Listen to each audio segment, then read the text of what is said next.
Today we are going to start current affairs. This is very important for 2025 prelims exam, but it is also important for 2026 exam as an practice.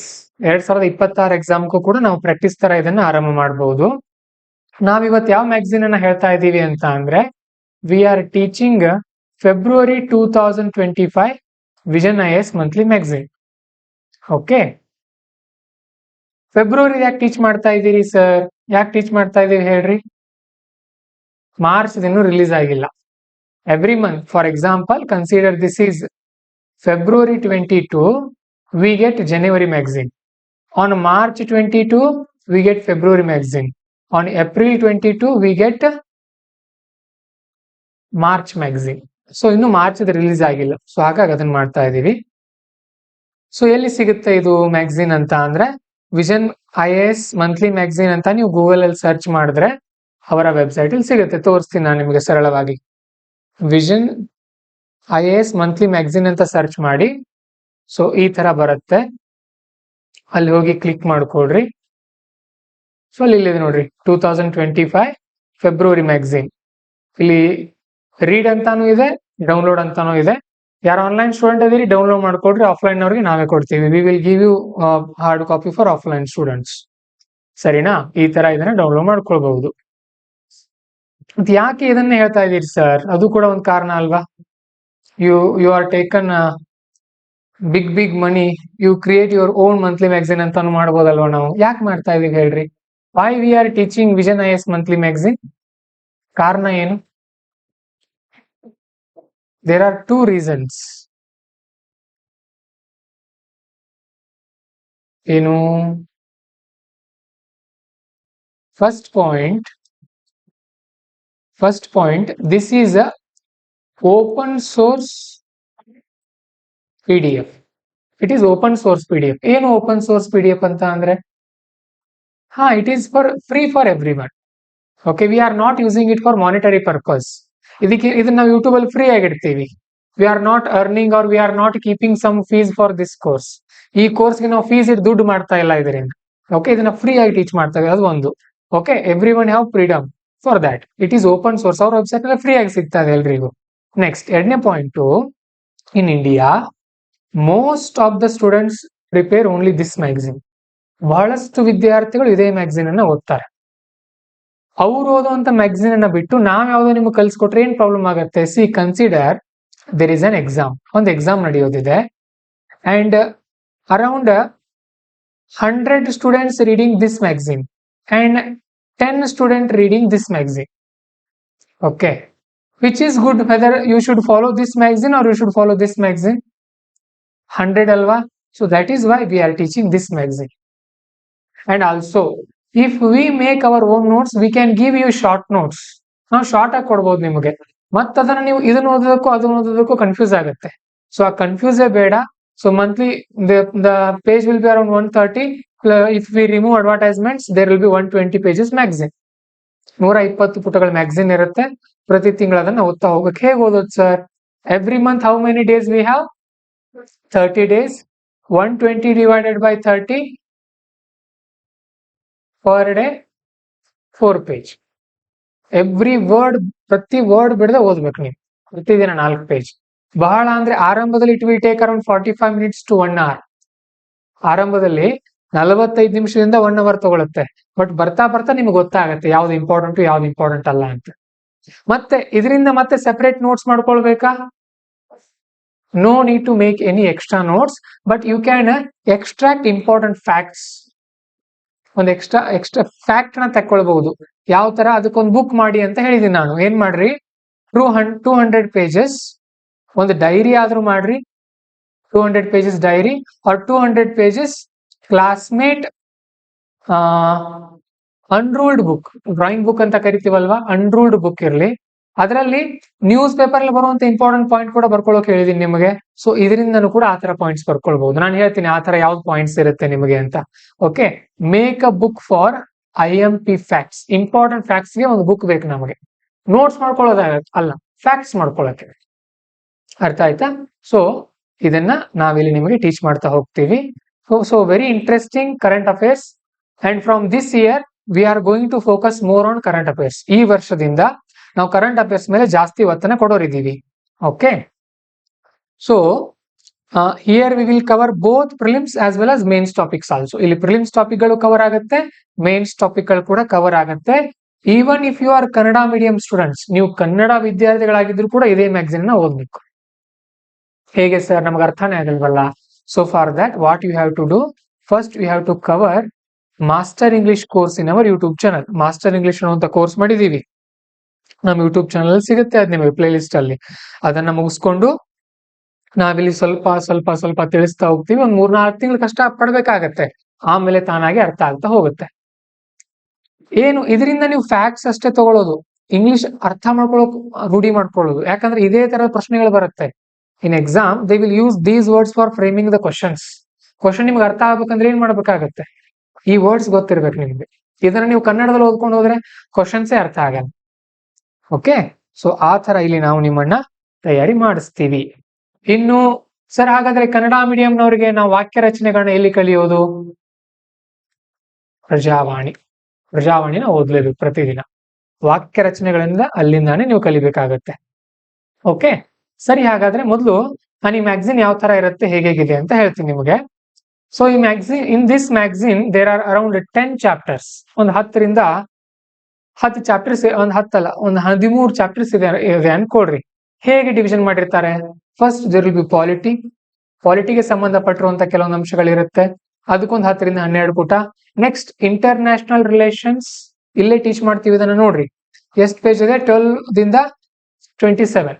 Page number 12 to page number 27 ಅಂದ್ರೆ ಎಷ್ಟು ಪುಟ?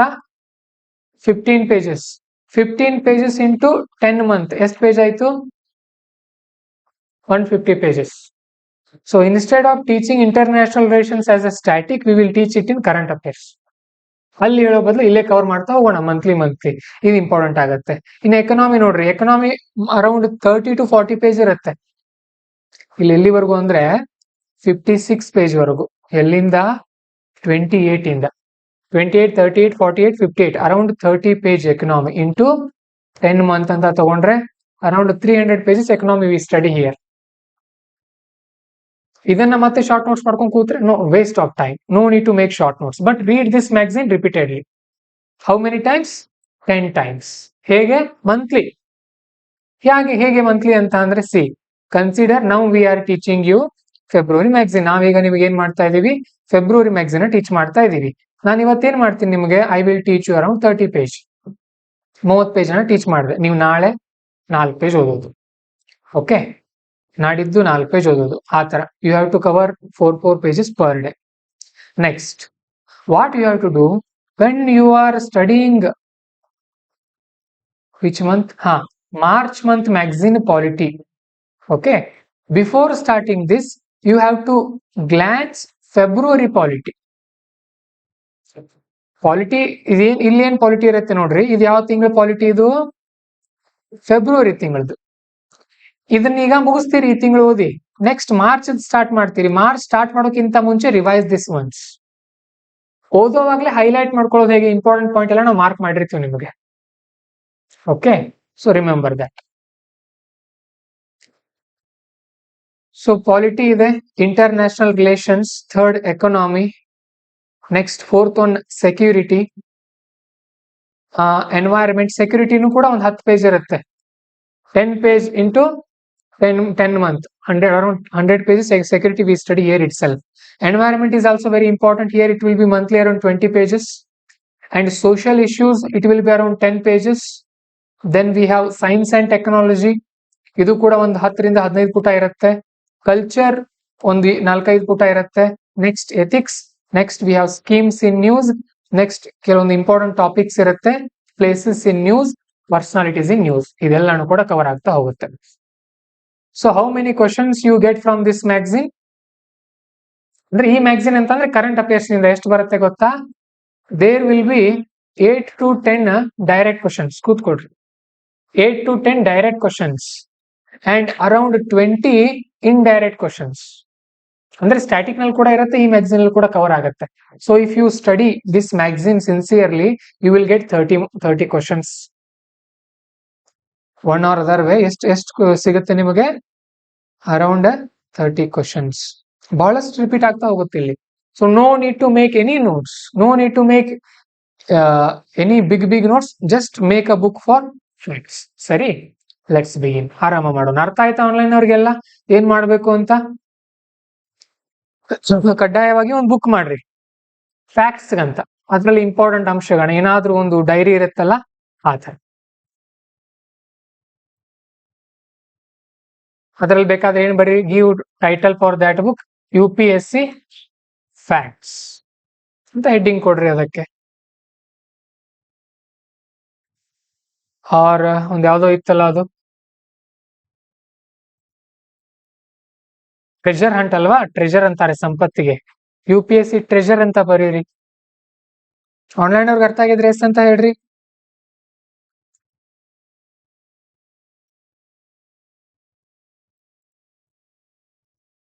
ಮತ್ತೆ ಕನ್ನಡದವ್ರಿಗೆ ಎಷ್ಟೇ ಕಷ್ಟ ಆಗ್ಲಿ ಓದ್ಲೇಬೇಕು. ಒಂದೊಂದು page ಓದೋಕೆ ಅರ್ಧ ಗಂಟೆ ತಗೊಳ್ಳಿ, ಓದ್ಲೇಬೇಕು. 2018ರಲ್ಲಿ ನಾವ್ ಇದನ್ನ ಫಸ್ಟ್ ಓದೋಕೆ ಆರಂಭ ಮಾಡಿದಾಗ ಒಂದು ಪೇಜ್ ಓದೋಕೆ ನನಗೆ ಅರ್ಧ ಗಂಟೆ ತಗೊಳ್ತಾ ಇತ್ತು. ಈಗ 4ರಿಂದ 5 ನಿಮಿಷ ಒಂದ್ ಪೇಜ್ ಓದೋಕೆ, ಬಹಳ ಅಂದ್ರೆ. ಸರಿ, ಲೆಟ್ಸ್ ಬಿಗಿನ್. ಮೊಟ್ಟ ಮೊದಲನೇದಾಗಿ, ಸರ್ ಪಾಲಿಟಿ ಅಂಡ್ ಗವರ್ನೆನ್ಸ್ ನಮಗಿನ್ನೂ ಸಬ್ಜೆಕ್ಟ್ ಆಗಿಲ್ಲ, ಹೇಗ್ ಸರ್ ಹೇಳ್ತಾ ಇದೀರಿ ನೀವು ಅಂತ ಬಹಳ ಜನ ಕೇಳ್ತೀರಿ. ಓಕೆ, ನೋಡ್ರಿ, UPSC ನಮ್ದೇನು GS. UPSC is A general studies.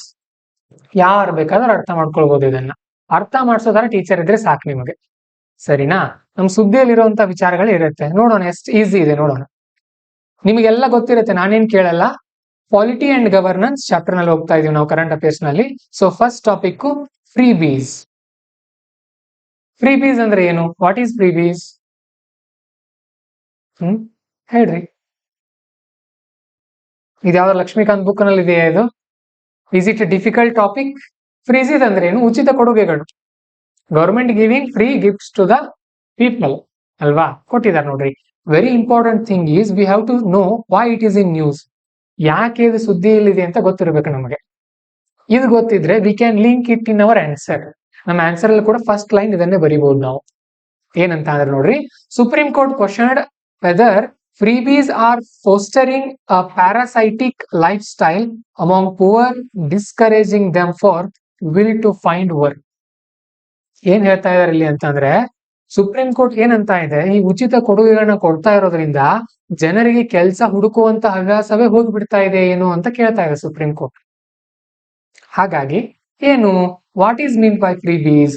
Free ಬೀಸ್ಗೆ ಅದರದೇ ಆದಂತ ಡೆಫಿನೇಷನ್ ಯಾವುದೂ ಇಲ್ಲ. There is no fixed definition for it.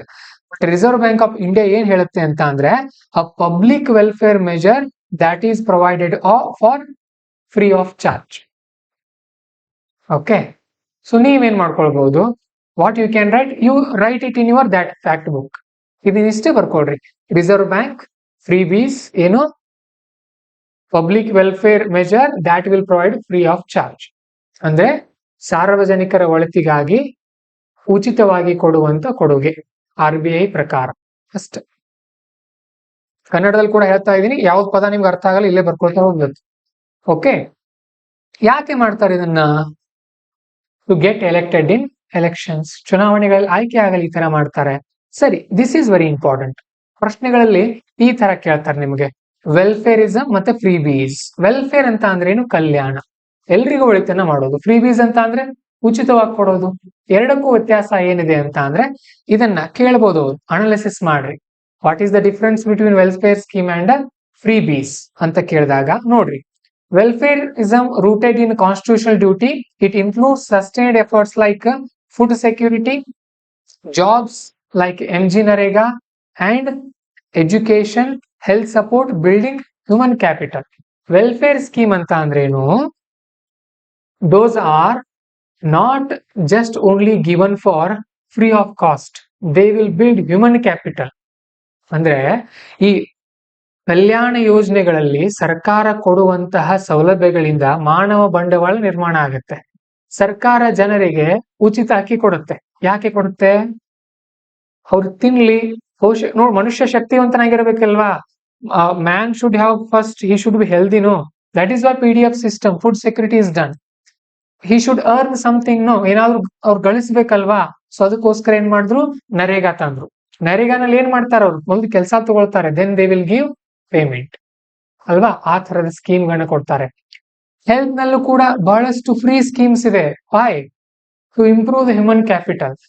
ಮನುಷ್ಯರನ್ನ ಅಂದ್ರೆ ಈ ಪ್ರಜೆಗಳ ಆರೋಗ್ಯವನ್ನು ರಕ್ಷಣೆ ಮಾಡಲು ತಂದಿದ್ದಾರೆ ಅದನ್ನ. ಇನ್ನು ಫ್ರೀಬೀಸ್ ಅಂದ್ರೆ ಏನು, ಇದಕ್ಕೆ ವ್ಯತ್ಯಾಸ ನೀವೇ ಹೇಳ್ರಿ ನೋಡೋಣ. ಅವು ಹೇಗಿರುತ್ತೆ ಫ್ರೀಬಿಗಳು? ಎಕ್ಸಾಂಪಲ್ ಕೊಡ್ರಿ. ಬೆಳಗಾವಿಯಲ್ಲಿ ತುಂಬಾ ಫೇಮಸ್ ಆಗಿತ್ತಲ್ಲ ಒಂದ್ 5 ವರ್ಷದ ಹಿಂದೆ, ಕುಕ್ಕರ್ ಕೇಳಿದಿರಿ? Giving free cookers, fans, TVs, mobiles ಅಲ್ವಾ. ಸೊ ಈ ತರ ಅವನ್ನೆಲ್ಲ ಏನಂತ ಕರಿತೀವಿ, ಫ್ರೀ ಬೀಸ್. ಇಲ್ಲಿದೆ ನೋಡ್ರಿ. ಶಾರ್ಟ್ ಟರ್ಮ್ ಹ್ಯಾಂಡ್ ಔಟ್ಸ್, ಇವು ಶಾರ್ಟ್ ಟರ್ಮ್ ಗುರಿಗಳನ್ನ ಹೊಂದಿರುತ್ತೆ. Okay. Free power, water, debt waivers ಅಂದ್ರೆ ಸಾಲ ಮನ್ನಾ ಮಾಡೋದು, ಇವೆಲ್ಲವೂ ಕೂಡ ಇದರಲ್ಲಿ ಸೇರಿರುತ್ತೆ. ಏನಿದ್ರು ಇದರಲ್ಲಿ ಏನಂತ ಅಂದ್ರೆ, focuses on input not output. ಯಾವುದು? ಇದು ಮಲ್ಟಿಪಲ್ ಅಪ್ರೋಚ್ ಟು ವೆಲ್ಫೇರಿಸಮ್. ಯಾವುದು? ನಮ್ಮ ಫ್ರೀಬೀಸ್. ಫ್ರೀಬೀಸ್ ಏನ್ ಮಾಡುತ್ತೆ, ಇನ್ಪುಟ್ ಅಷ್ಟೇ, ದುಡ್ಡು ಕೊಟ್ಟಿವಿ ಅದೇನಾಯ್ತು ನೋಡಲ್ಲ. ಬಟ್ ವೆಲ್ಫೇರ್ ಸ್ಕೀಮ್ಗಳು ಹಾಗಲ್ಲ. ಅವ್ರು ಏನ್ ಮಾಡ್ತಾರೆ, focuses on input as well as outcome. ಏನ್ ಮಾಡ್ತಾರೆ ಅವ್ರೀಗ, they will give MG NREGA scheme. ಅದನ್ನ ಆಗಾಗ ರಿವೈವ್ ಮಾಡ್ಕೊಳ್ತಾ ಇರ್ತಾರೆ, ಚೆಕ್ ಮಾಡ್ತಾ ಇರ್ತಾರೆ, whether that scheme is working properly or not. So ಆ ತರ ಇವೆಲ್ಲ ಉಳಿದಿರೋ ಅಂಶಗಳನ್ನ ಆಮೇಲೆ ನೀವು ನೋಡ್ಕೊಳ್ಬಹುದು, ಅಷ್ಟೊಂದೇನು ಇಂಪಾರ್ಟೆಂಟ್ ಇಲ್ಲ. ಸರಿ, ಹಾಗಾದ್ರೆ what are the constitutional and legal perspectives? ಸಂವಿಧಾನದಲ್ಲಿ ಈ ಪ್ರಕಾರ ಏನ್ ಹೇಳಿದೆ? ಸಿಂಪಲ್, ಇದಕ್ಕೆ ನೀವು ಪೊಲಿಟಿಕಲ್ ತಜ್ಞರಾಗಿರ್ಬೇಕು ಅಂತ ಇಲ್ಲ. ಏನ್ ಹೇಳುತ್ತೆ ನಮ್ ಸಂವಿಧಾನ ಅಂತ ಅಂದ್ರೆ, ಸಂವಿಧಾನ ಶಿಲ್ಪಿ ಅಂಬೇಡ್ಕರ್ ಅವರ ದಿನಾಚರಣೆ, ಮೊದಲು ಅದ್ರ ಶುಭಾಶಯ ನಿಮ್ಗೆಲ್ರಿಗೂ. ಏನ್ ಹೇಳುತ್ತೆ ನೋಡ್ರಿ, ಸಂವಿಧಾನದಲ್ಲಿ DPSP ಅಂತ ಬರುತ್ತೆ. DPSP ಅಂದ್ರೆ ಕನ್ನಡದಲ್ಲಿ ರಾಜ್ಯ ನಿರ್ದೇಶಕ ತತ್ವಗಳು. ಏನು ರಾಜ್ಯ ನಿರ್ದೇಶಕ ತತ್ವ ಅಂತ ಅಂದ್ರೆ, ರಾಜ್ಯ ಅಂದ್ರೆ ಸರ್ಕಾರ. ಇಲ್ಲಿ ಸರ್ಕಾರ ಏನೇನ್ ಮಾಡ್ಬೇಕಂತ ಹೇಳುತ್ತೆ ಅವು. ಮೂಲಭೂತ ಹಕ್ಕುಗಳಂದ್ರೆ ಏನು, ಜನರಿಗಿರುವಂತ ಹಕ್ಕುಗಳು. ರಾಜ್ಯ ನಿರ್ದೇಶಕ ತತ್ವ ಅಂದ್ರೆ ಸರ್ಕಾರದ ಜವಾಬ್ದಾರಿ. ಏನ್ ಹೇಳುತ್ತೆ ಇಲ್ಲಿ ನೋಡ್ರಿ, 38, 39, 41 emphasizes role of state to secure social order of the promotion of welfare of the people. ಜನರ ಕಲ್ಯಾಣವನ್ನ ಮಾಡೋದು ಸರ್ಕಾರದ ಜವಾಬ್ದಾರಿ ಅಂತ ಹೇಳುತ್ತೆ. ಓಕೆ, ಇವನ್ನೆಲ್ಲ ಏನು ಬರ್ಕೊಳಗತ್ತೆ ಇಲ್ಲ. ಇದನ್ನು ಬಹಳ ಆದ್ರೆ ಇಷ್ಟು ಬರ್ಕೊಡ್ರಿ, 38, 39, 41 ಏನ್ ಬರ್ಕೊಳ್ಬಹುದು? ಬೇಡ, ಇದು ಬೇಡ, ಅಗತ್ಯ ಇಲ್ಲ. ಇವನ್ನೆಲ್ಲ ಆಮೇಲೆ ಬರ್ತಾ ಬರ್ತಾ ಗೊತ್ತಾಗತ್ತೆ ನಿಮಗೆ. ನಿಮ್ಮ ಯಾವ್ದೋ ಒಂದು ಸ್ಪೆಷಲ್ ಬುಕ್ ಮಾಡಿ ಅಂತ ಹೇಳಿದಿನಲ್ಲ, ಇದನ್ನು ಬರ್ಕೊಳ್ಬೇಡ್ರಿ, ಆ ತರ ಆದ್ರೆ ಜಾಸ್ತಿ ಆಗ್ತಾ ಹೋಗುತ್ತೆ. ಬಟ್ ಏನ್ ಮಾಡೋದು, ಓದೋವಾಗ್ಲಿ ನಾನು ಈಗ ಇಲ್ಲಿ ಯಾವ ತರ ಹೈಲೈಟ್ ಮಾಡ್ಕೊಂಡು ಬಂದಿದ್ದೀನಿ, ನೀವು ಆ ತರ ಹೈಲೈಟ್ ಮಾಡ್ಕೊಳ್ಬಹುದು. ಅದು ಅಲ್ಲೂ ಒಂದು ಟೆಕ್ನಿಕ್ ಹೇಳ್ತೀನಿ. ನಾನು ಹಳದಿ ಹೈಲೈಟ್ ಯಾಕೆ ಮಾಡಿದೀನಿ ಅಂದ್ರೆ, ಟೀಚ್ ಮಾಡುವಾಗ ಈಸಿ ಆಗ್ಲಿ ಅಂತ. ನೀವೇನ್ ಮಾಡ್ಬೇಕು, ಯು ಹ್ಯಾವ್ ಟು ಯೂಸ್ ಹಳದಿ yellow highlighter only for these words, these type of words. ಯಾವ್ದು ಪ್ರಿಲಿಮ್ಸ್ ಇಂಪಾರ್ಟೆಂಟ್ ಆಗತ್ತಲ್ಲ ಅದಕ್ಕೆ ಹಳದಿ ಹೈಲೈಟರ್ ಯೂಸ್ ಮಾಡ್ರಿ. ಯಾವ್ದು ಮೇನ್ಸ್ ರಿಲೇಟೆಡ್ ಇರುತ್ತಲ್ಲ, just underline with blue pen. ಅರ್ಥ ಆಯ್ತಾ? Why I told this to you, because while revising for prelims you just focus on yellow highlighter. Prelims revision ಮಾಡ್ತಾ ಇರ್ತೀರಲ್ಲ, ಆಗ ಯೆಲ್ಲೋ ಹೈಲೈಟರ್ ಮೇಲೆ ಮಾತ್ರ ಕಣ್ಣಾಡ್ಸ್ಕೊಂಡು ಹೋಗ್ರಿ. ಮೇನ್ಸ್ ಯಾವ ರಿವಿಷನ್ ಮಾಡ್ತಾ ಇರ್ತೀರ ಅವಾಗ 2 ಕಣ್ಣಾಡ್ಸ್ಕೊಂಡು ಹೋಗ್ರಿ, ಟೈಮ್ ಸೇವ್ ಆಗತ್ತಲ್ವಾ. ಸೊ ನೀವು ಚೆನ್ನಾಗಿ ಅಂಡರ್ಲೈನ್ ಹೈಲೈಟ್ ಮಾಡ್ಕೊಂಡ್ರೆ 10 ಪೇಜ್ ಅನ್ನ 10 ನಿಮಿಷದಲ್ಲಿ ರಿವೈಸ್ ಮಾಡ್ಕೊಳ್ಬಹುದು ಬರ್ತಾ ಬರ್ತಾ. First time it will take time. Cycle ಕಲಿಯುವಾಗ ಎಷ್ಟು ಟೈಮ್ ತಗೊಳುತ್ತೆ? How much time will take to learn cycling? So much time. But once you learn ಅಲ್ವಾ, ಈಸಿಯಾಗಿ ಹೋಗ್ಬಿಡ್ತೀರಿ. ಈಜು ಕಲಿಯುವಾಗ ಮುಳುಗ್ತೀರಿ, ಉಸಿರು ಹೋಗುತ್ತೆ, ಉಸಿರು ನಿಲ್ಲುತ್ತೆ, ಹೆದರಿಕೆ ಆಗತ್ತೆ. ಬಟ್ ಬರ್ತಾ ಬರ್ತಾ ಏನಾಗತ್ತೆ, ಈಸಿಯಾಗಿ ಕಲಿತೀರಿ. ಇಲ್ಲೂ ಕೂಡ ಹಾಗೇನೆ. ಅರ್ಥ ಆಯ್ತಾ? ಸೊ ಆ ತರ ನೋಡೋಣ, ಯಾರ್ಯಾರು ಹೈಲೈಟ್ ಮಾಡ್ಕೊಂಡು ಬರ್ತೀರಿ. ನಾಳೆ 4 ಪೇಜ್ ಓದಿ ತಂದು ತೋರಿಸ್ಬೇಕು ನನಗೆ, ಸರಿನಾ? ಸೊ ಇವೆಲ್ಲ ಕಡೆ ಈ ತರ ಎಲ್ಲ ನೋಡ್ರಿ, ಲೈವ್ಲಿಹುಡ್ ಅವರ ಜೀವನಾಧಾರಕ್ಕೆ. ಆಮೇಲೆ ಇದೇನ್ ಹೇಳುತ್ತೆ ನಮ್ಮ DPSP ಅಂತ ಅಂದ್ರೆ, ಪ್ರಿವೆಂಟ್ ಕಾನ್ಸಂಟ್ರೇಷನ್ ಆಫ್ ವೆಲ್ತ್. ಸಂಪತ್ತು ಒಂದೇ ಕಡೆ ಕ್ರೋಢೀಕರಣ ಆಗಿರಬಾರ್ದು ಅಂತಾನು ಕೂಡ ಹೇಳುತ್ತೆ. ಯಾವುದು? ಸಂವಿಧಾನ. Right to work, to educate and to public assistance. Work ಮಾಡುವಂತ ಅಧಿಕಾರನು ಕೂಡ ಕೊಡ್ರಿ ಜನರಿಗೆ, ಈ ತರ ಎಲ್ಲ ಅಂಶಗಳನ್ನು ಕೂಡ ನಮ್ಮ ಸಂವಿಧಾನ ಹೇಳಿದೆ. ಇದರಲ್ಲಿ ಒಂದ್ 2 ಪಾಯಿಂಟ್ ಆದ್ರೂ ನೀವು ನೆನ್ಪಿಟ್ಕೊಳ್ಳೋದು. Okay, no need to remember all things. Then supreme court ಏನ್ ಹೇಳಿದೆ ಇದ್ರ ಬಗ್ಗೆ? In Subramaniam Balaji case, it said distribution of color TVs, laptops to eligible and deserving people is not a bad thing. ಅಂದ್ರೆ ಅಗತ್ಯವಿರುವಂತಹ ಜನರಿಗೆ ಉಚಿತ ಲ್ಯಾಪ್ಟಾಪ್ ಗಳನ್ನ, ಟಿವಿಗಳನ್ನ ಕೊಡೋದು ಏನ್ ತಪ್ಪಲ್ಲ ಅಂತಾನು ಕೂಡ ಹೇಳಿದೆ ಸುಪ್ರೀಂ ಕೋರ್ಟ್. ಯಾಕೆ? Consider there is a student, ಒಬ್ಬ ವಿದ್ಯಾರ್ಥಿ ಇದ್ದಾನೆ, is from very poor background, government promising to give him poor laptop ಅಲ್ವಾ? ಸೊ ಅದು ಒಳ್ಳೇದಲ್ಲ ಅವನಿಗೆ, it will help him to get good education, ಒಳ್ಳೆ ಶಿಕ್ಷಣ ಪಡೆಯೋಕೆ ಅವ್ನಿಗೆ ಅನುಕೂಲ ಆಗುತ್ತೆ. ಸೊ ಆ ತರ ಇದನ್ನು ಕೂಡ ಯೂಸ್ ಮಾಡ್ಕೊಳ್ಬಹುದು. ಒಂದು ಎಕ್ಸಾಮ್ ಇದರಲ್ಲಿ what are the pros and cons of freebies ಅಂತ ಹೇಳಿದಾಗ, ಇವನ್ ಸುಪ್ರೀಂ ಕೋರ್ಟ್ ಕೂಡ ಹೇಳಿದೆ ಒಳ್ಳೇದಂತ ಹೇಳಿದೆ ಅಂತ ಹೇಳೋದು. ಸುಪ್ರೀಂ ಕೋರ್ಟ್ ಕೂಡ ಇದು ಚೆನ್ನಾಗಿದೆ, ಕೊಡೋದು ತಪ್ಪಲ್ಲ ಅಂತ ಹೇಳಿದೆ ಅಂತ ಹೇಳೋದು ಆ ತರ. ಓಕೆ, ಎಲೆಕ್ಷನ್ ಕಮಿಷನ್ ಏನ್ ಮಾಡ್ತಾ ಇದೆ? Election commission is saying, urging political parties to disclose funding mechanism for freebies. ಏನ್ ಹೇಳ್ತಾ ಇದೆ ಅಂತ ಅಂದ್ರೆ, in elections the political parties will say we will do that thing, we will do this thing. ಅಂದ್ರೆ ಚುನಾವಣೆಗಳಲ್ಲಿ ರಾಜಕೀಯ ಪಕ್ಷಗಳು ಏನ್ ಹೇಳ್ತಾರೆ, ನಾವು ಅದನ್ನ ಮಾಡ್ತೀವಿ ಇದನ್ನ ಮಾಡ್ತೀವಿ ಅಂತ ಬಹಳ ಹೇಳ್ತಾರೆ. ಚುನಾವಣಾ ಆಯೋಗ ಏನ್ ಹೇಳ್ತಾ ಇದೆ, ಸರಿ ನೀವ್ ಅದನ್ನೆಲ್ಲ ಕೊಡ್ತೀನಿ ಅಂತ ಇದೀರಿ, ಎಲ್ಲಿಂದ ಕೊಡ್ತೀರಿ ಆ ದುಡ್ಡನ್ನ, ನೀವ್ ಎಲ್ಲಿಂದ ಕೊಡ್ತೀರಿ ಅಂತ ನಮಗೆ ಡಿಸ್ಕ್ಲೋಸ್ ಮಾಡ್ರಿ ಅಂತ ಚುನಾವಣಾ ಆಯೋಗ ಹೇಳ್ತಾ ಇದೆ. ಸರಿ, ಇಂಪ್ಯಾಕ್ಟ್ಸ್ ಆಫ್ ಫ್ರೀಬೀಸ್ ಅಂದ್ರೆ ಈ ಫ್ರೀಬಿಗಳ ಇಂಪ್ಯಾಕ್ಟ್ಗಳು, ಪಾಸಿಟಿವ್ ಏನಾಗುತ್ತೆ, ನೆಗೆಟಿವ್ ಏನಾಗುತ್ತೆ, ಇವ್ ನೆನ್ಪಿಟ್ಕೊಳ್ಬೇಕು ನಾವು. ಒಂದ್ 3-4 ನೆನ್ಪಿಟ್ಕೊಳ್ಳೋದು. ನೀವೇ ನೋಡ್ರಿ, ಈ ಡಿಫಿಕಲ್ಟ್ ಇದೆ, is it difficult to remember? Common sense ಇವೆಲ್ಲ, ಜನರಲ್ ಸ್ಟಡೀಸ್ ಸಬ್ಜೆಕ್ಟ್ ಇದು. ಓಕೆ, ಹೇಳ್ರಿ ಒಳ್ಳೇದೇನು?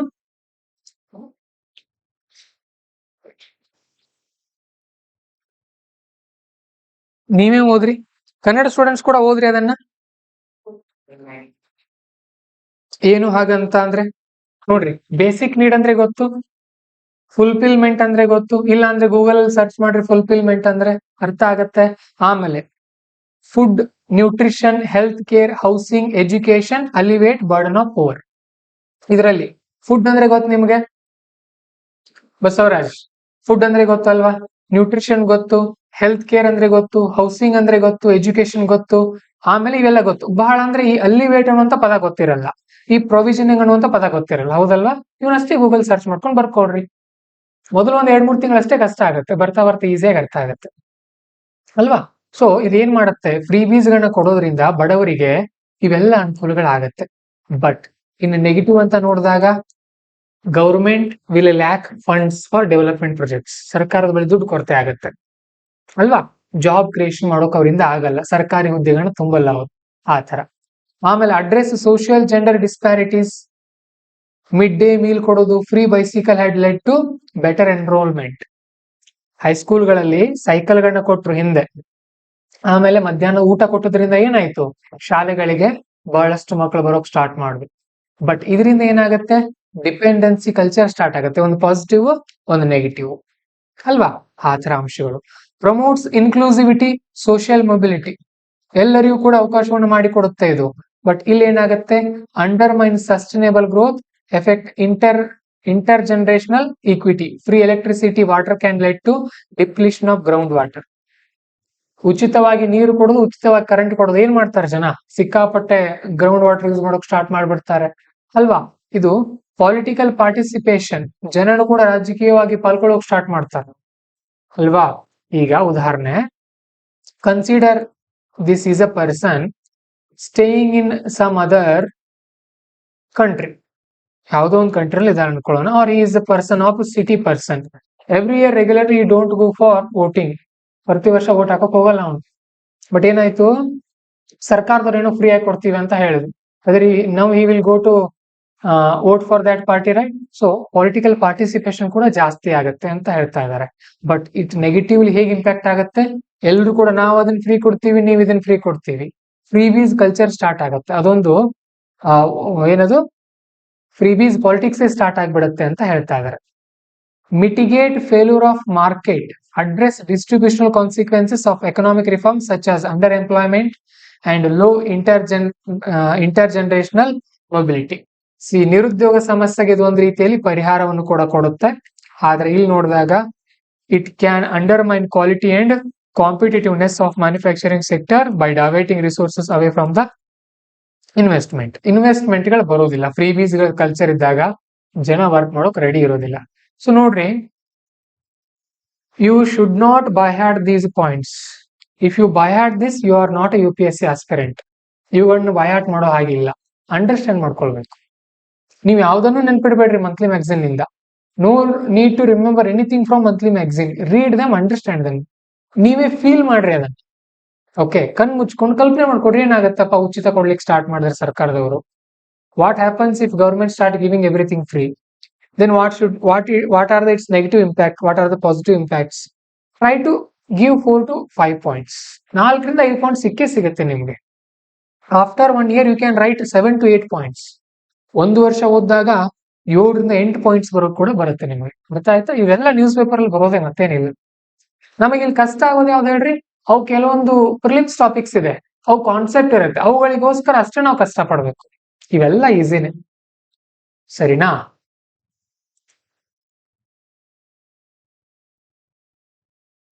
ಇತ್ತೀಚಿನ ಕೆಲವೊಂದು ಎಕ್ಸ್ಪರ್ಟ್ಸ್ ಏನ್ ಹೇಳ್ತಾ ಇದ್ದಾರೆ, ವೆಲ್ಫೇರ್ ಸ್ಕೀಮ್ಗಳು ಮತ್ತೆ ಫ್ರೀಬಿಗಳ ನಡುವೆ ವ್ಯತ್ಯಾಸ ಇಲ್ಲ ಅಂತ ಹೇಳ್ತಾ ಇದ್ದಾರೆ. ಅಂದ್ರೆ ಸರ್ಕಾರ ಉಚಿತವಾಗಿ ಏನ್ ಕೊಡ್ಲಿಕ್ಕೆ ಸ್ಟಾರ್ಟ್ ಮಾಡಿದೆಯಲ್ಲ, ಇದರಿಂದ ವೆಲ್ಫೇರ್ ಸ್ಕೀಮ್ಗಳು ಮತ್ತು ಫ್ರೀಬಿಗಳಿಗೆ ಏನು ವ್ಯತ್ಯಾಸ ಇಲ್ಲ, ಎರಡು ಕೂಡ ಒಂದೇ ಆಗಿದೆ ಅಂತ ಇಲ್ಲಿ ಹೇಳ್ತಾ ಇದ್ದಾರೆ. ಸರಿ, ನೋಡ್ರಿ, ಈ ಮ್ಯಾಗಝಿನ್ ಅಲ್ಲಿ ಸಿಸ್ಟಮೆಟಿಕ್ ಆಗಿ ಅವ್ರು ಯಾವ ತರ ಡಿವಿಷನ್ ಮಾಡಿರ್ತಾರೆ ನೋಡೋಣ. ಫಸ್ಟ್ ಹೆಡ್ಡಿಂಗ್ ಏನಿತ್ತು ಇಲ್ಲಿ? Polity and governance, topic name freebies. ಅದರೊಳಗಡೆ 5 ಇನ್ ನ್ಯೂಸ್. ನೀವು ಇದೇ ತರ ನೆನ್ಪಿಟ್ಕೊಳ್ಬೇಕು ನಿಮ್ಮ ಮೈಂಡ್ ಅಲ್ಲಿ. Okay, you should remember in this stepwise. Freebies 5 news. ಯಾಕೆ ನ್ಯೂಸ್ ಅಲ್ಲಿ ಇತ್ತು? ಸುಪ್ರೀಂ ಕೋರ್ಟ್ ಅದ್ರ ಬಗ್ಗೆ ಕಳವಳ ವ್ಯಕ್ತಪಡಿಸಿದೆ, ಇದೇ ತರ ಮಾಡ್ತಾ ಹೋದ್ರೆ ದೇಶದ ಗತಿ ಹೇಗೆ ಅಂತ. ಆಮೇಲೆ ನೆಕ್ಸ್ಟ್ ಏನ್ ಕೊಟ್ಟಿದ್ದಾರೆ? ಫ್ರೀ ಬೀಸ್ ಅಂದ್ರೆ ಏನು, ಆಮೇಲೆ ವೆಲ್ಫೇರಿಸಮ್ ಮತ್ತೆ ಫ್ರೀ ಬೀಸ್ ಇರುವಂತಹ ವ್ಯತ್ಯಾಸ ಏನು, ಆಮೇಲೆ ನಮ್ಮ ಸಂವಿಧಾನದಲ್ಲಿ ಏನೇನಿದೆ ಅದ್ರ ಬಗ್ಗೆ, then impact, what are the impacts positive and negative, then we are steps to be taken. ಮುಂದೆ ಏನ್ ಮಾಡಬೇಕು ಹೇಳ್ರಿ? ಫಸ್ಟ್ ಏನಿತ್ತು? 5 news. Next what is its meaning. Next welfare versus freebies. Next constitution ಏನೇನಿದೆ ಅದ್ರ ಬಗ್ಗೆ, ಸಂವಿಧಾನದಲ್ಲಿ ಏನೇನು ಕೊಡಲಾಗಿದೆ. Next positive and negative impacts of freebies. Next what are the steps to be taken. Positive ನೋಡಿದ್ವಿ, negative ನೋಡಿದ್ವಿ. So negative ಕಡಿಮೆ ಮಾಡಬೇಕು ಅಂತಂದ್ರೆ ಏನೇನ್ ಮಾಡ್ಬೇಕು ಅದನ್ನ ಈಗ ನಾವು ನೋಡ್ಲಿಕ್ಕೆ ಹೋಗ್ತಾ ಇದೀವಿ. ಸೊ ಸಿಂಪಲ್ ಇದೆ, ಪಾಲಿಸಿ ರಿಫಾರ್ಮ್ ಮಾಡಬೇಕು, ಫಿಸಿಕಲ್ ಪ್ರುಡೆನ್ಸ್ ಬರ್ಬೇಕು ನಮ್ಮಲ್ಲಿ, ವಿತ್ತೀಯ ವಿವೇಕ ಬರಬೇಕು. ಅಂದ್ರೆ ಖರ್ಚು ಎಷ್ಟು ಮಾಡಬೇಕು, ಎಷ್ಟು ಇರಬೇಕು, ಡೆಟ್ ಮ್ಯಾನೇಜ್ಮೆಂಟ್ ಇರಬೇಕು, ಸಾಲದ ನಿರ್ವಹಣೆನ ಸರಿಯಾಗಿ ಕಲಿಬೇಕು ಸರ್ಕಾರದವರು. ಆಮೇಲೆ subsidy must reach right people only. ಸರ್ಕಾರ ಏನ್ ಸಬ್ಸಿಡಿ ಕೊಡ್ತಾ ಇದೆಯಲ್ಲ, ಸಿಕ್ಕವ್ರಿಗೆ ಹೋಗಬಾರ್ದು, ಅದು ಯಾರಿಗೆ ತಲುಪಬೇಕು ಅವ್ರಿಗೆ ಮಾತ್ರ ತಲುಪಬೇಕು. ಓಕೆ, ಇನ್ಶೂರೆನ್ಸ್ ಕವರೇಜ್ ಅನ್ನ ಇನ್ನು ಜಾಸ್ತಿ ಮಾಡಬೇಕು. ರೋಲ್ ಆಫ್ ಎಲೆಕ್ಷನ್ ಕಮಿಷನ್ ಕೂಡ ಇದ್ರ ಮೇಲೆ ಒಂದು ಸೂಕ್ತವಾದಂತ ನಿರ್ಧಾರಕ್ಕೆ ಬರಬೇಕು. And they should be skill development and self Reliance. ಕನ್ನಡದಲ್ಲಿ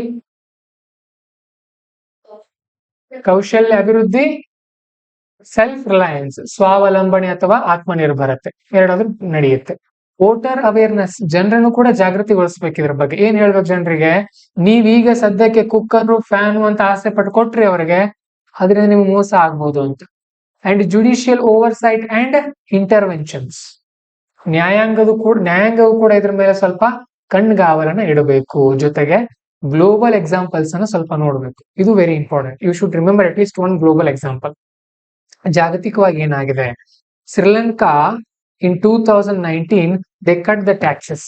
2019 ಅವರು ಟ್ಯಾಕ್ಸ್ ಕಡಿಮೆ ಮಾಡಿದ್ರು. ಇದರಿಂದ ತುಂಬಾ ನಷ್ಟ ಆಯಿತು. Financially Sri Lanka itself collapsed because of this.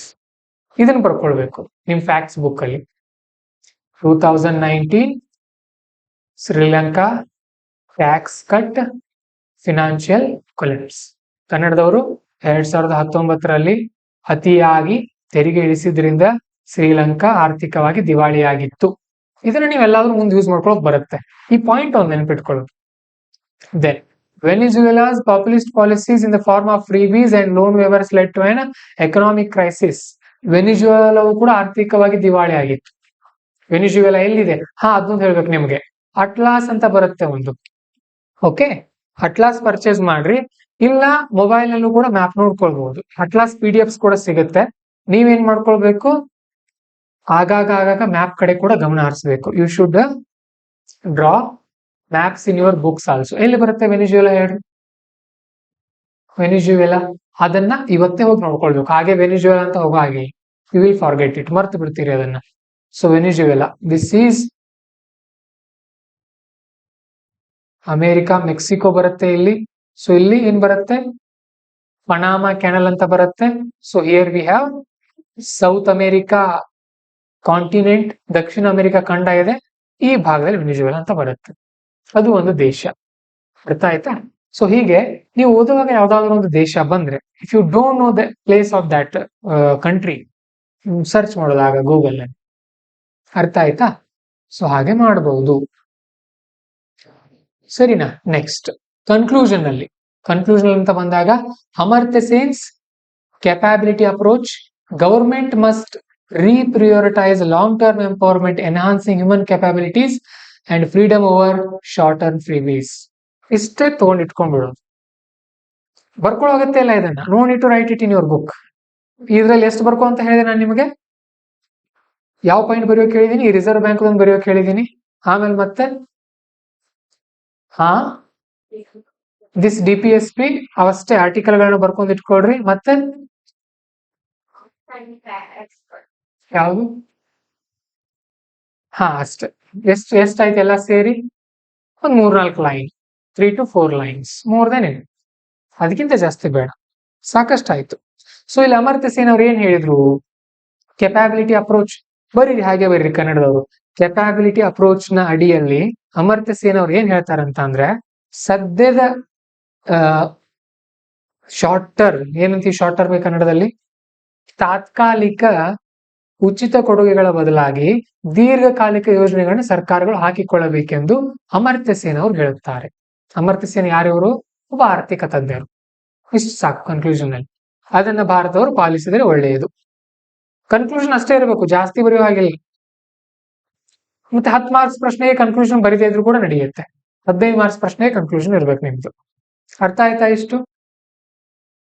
So ಈಗ ಇದ್ರ ಮೇಲೆ ಒಂದು ಪ್ರಶ್ನೆ ಕೊಟ್ರೆ ಬರೆಯುವಂತ ಸಾಮರ್ಥ್ಯ ಇರ್ಬೇಕು ನಿಮ್ದು. ಸರಿನಾ? ಒಂದ್ ಪ್ರಶ್ನೆ ರೆಡಿ ಮಾಡೋಣ ಇರ್ರಿ.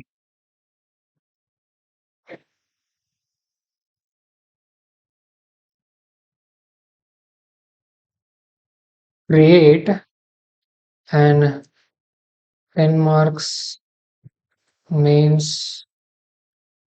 question for UPSC exam on freebies in India.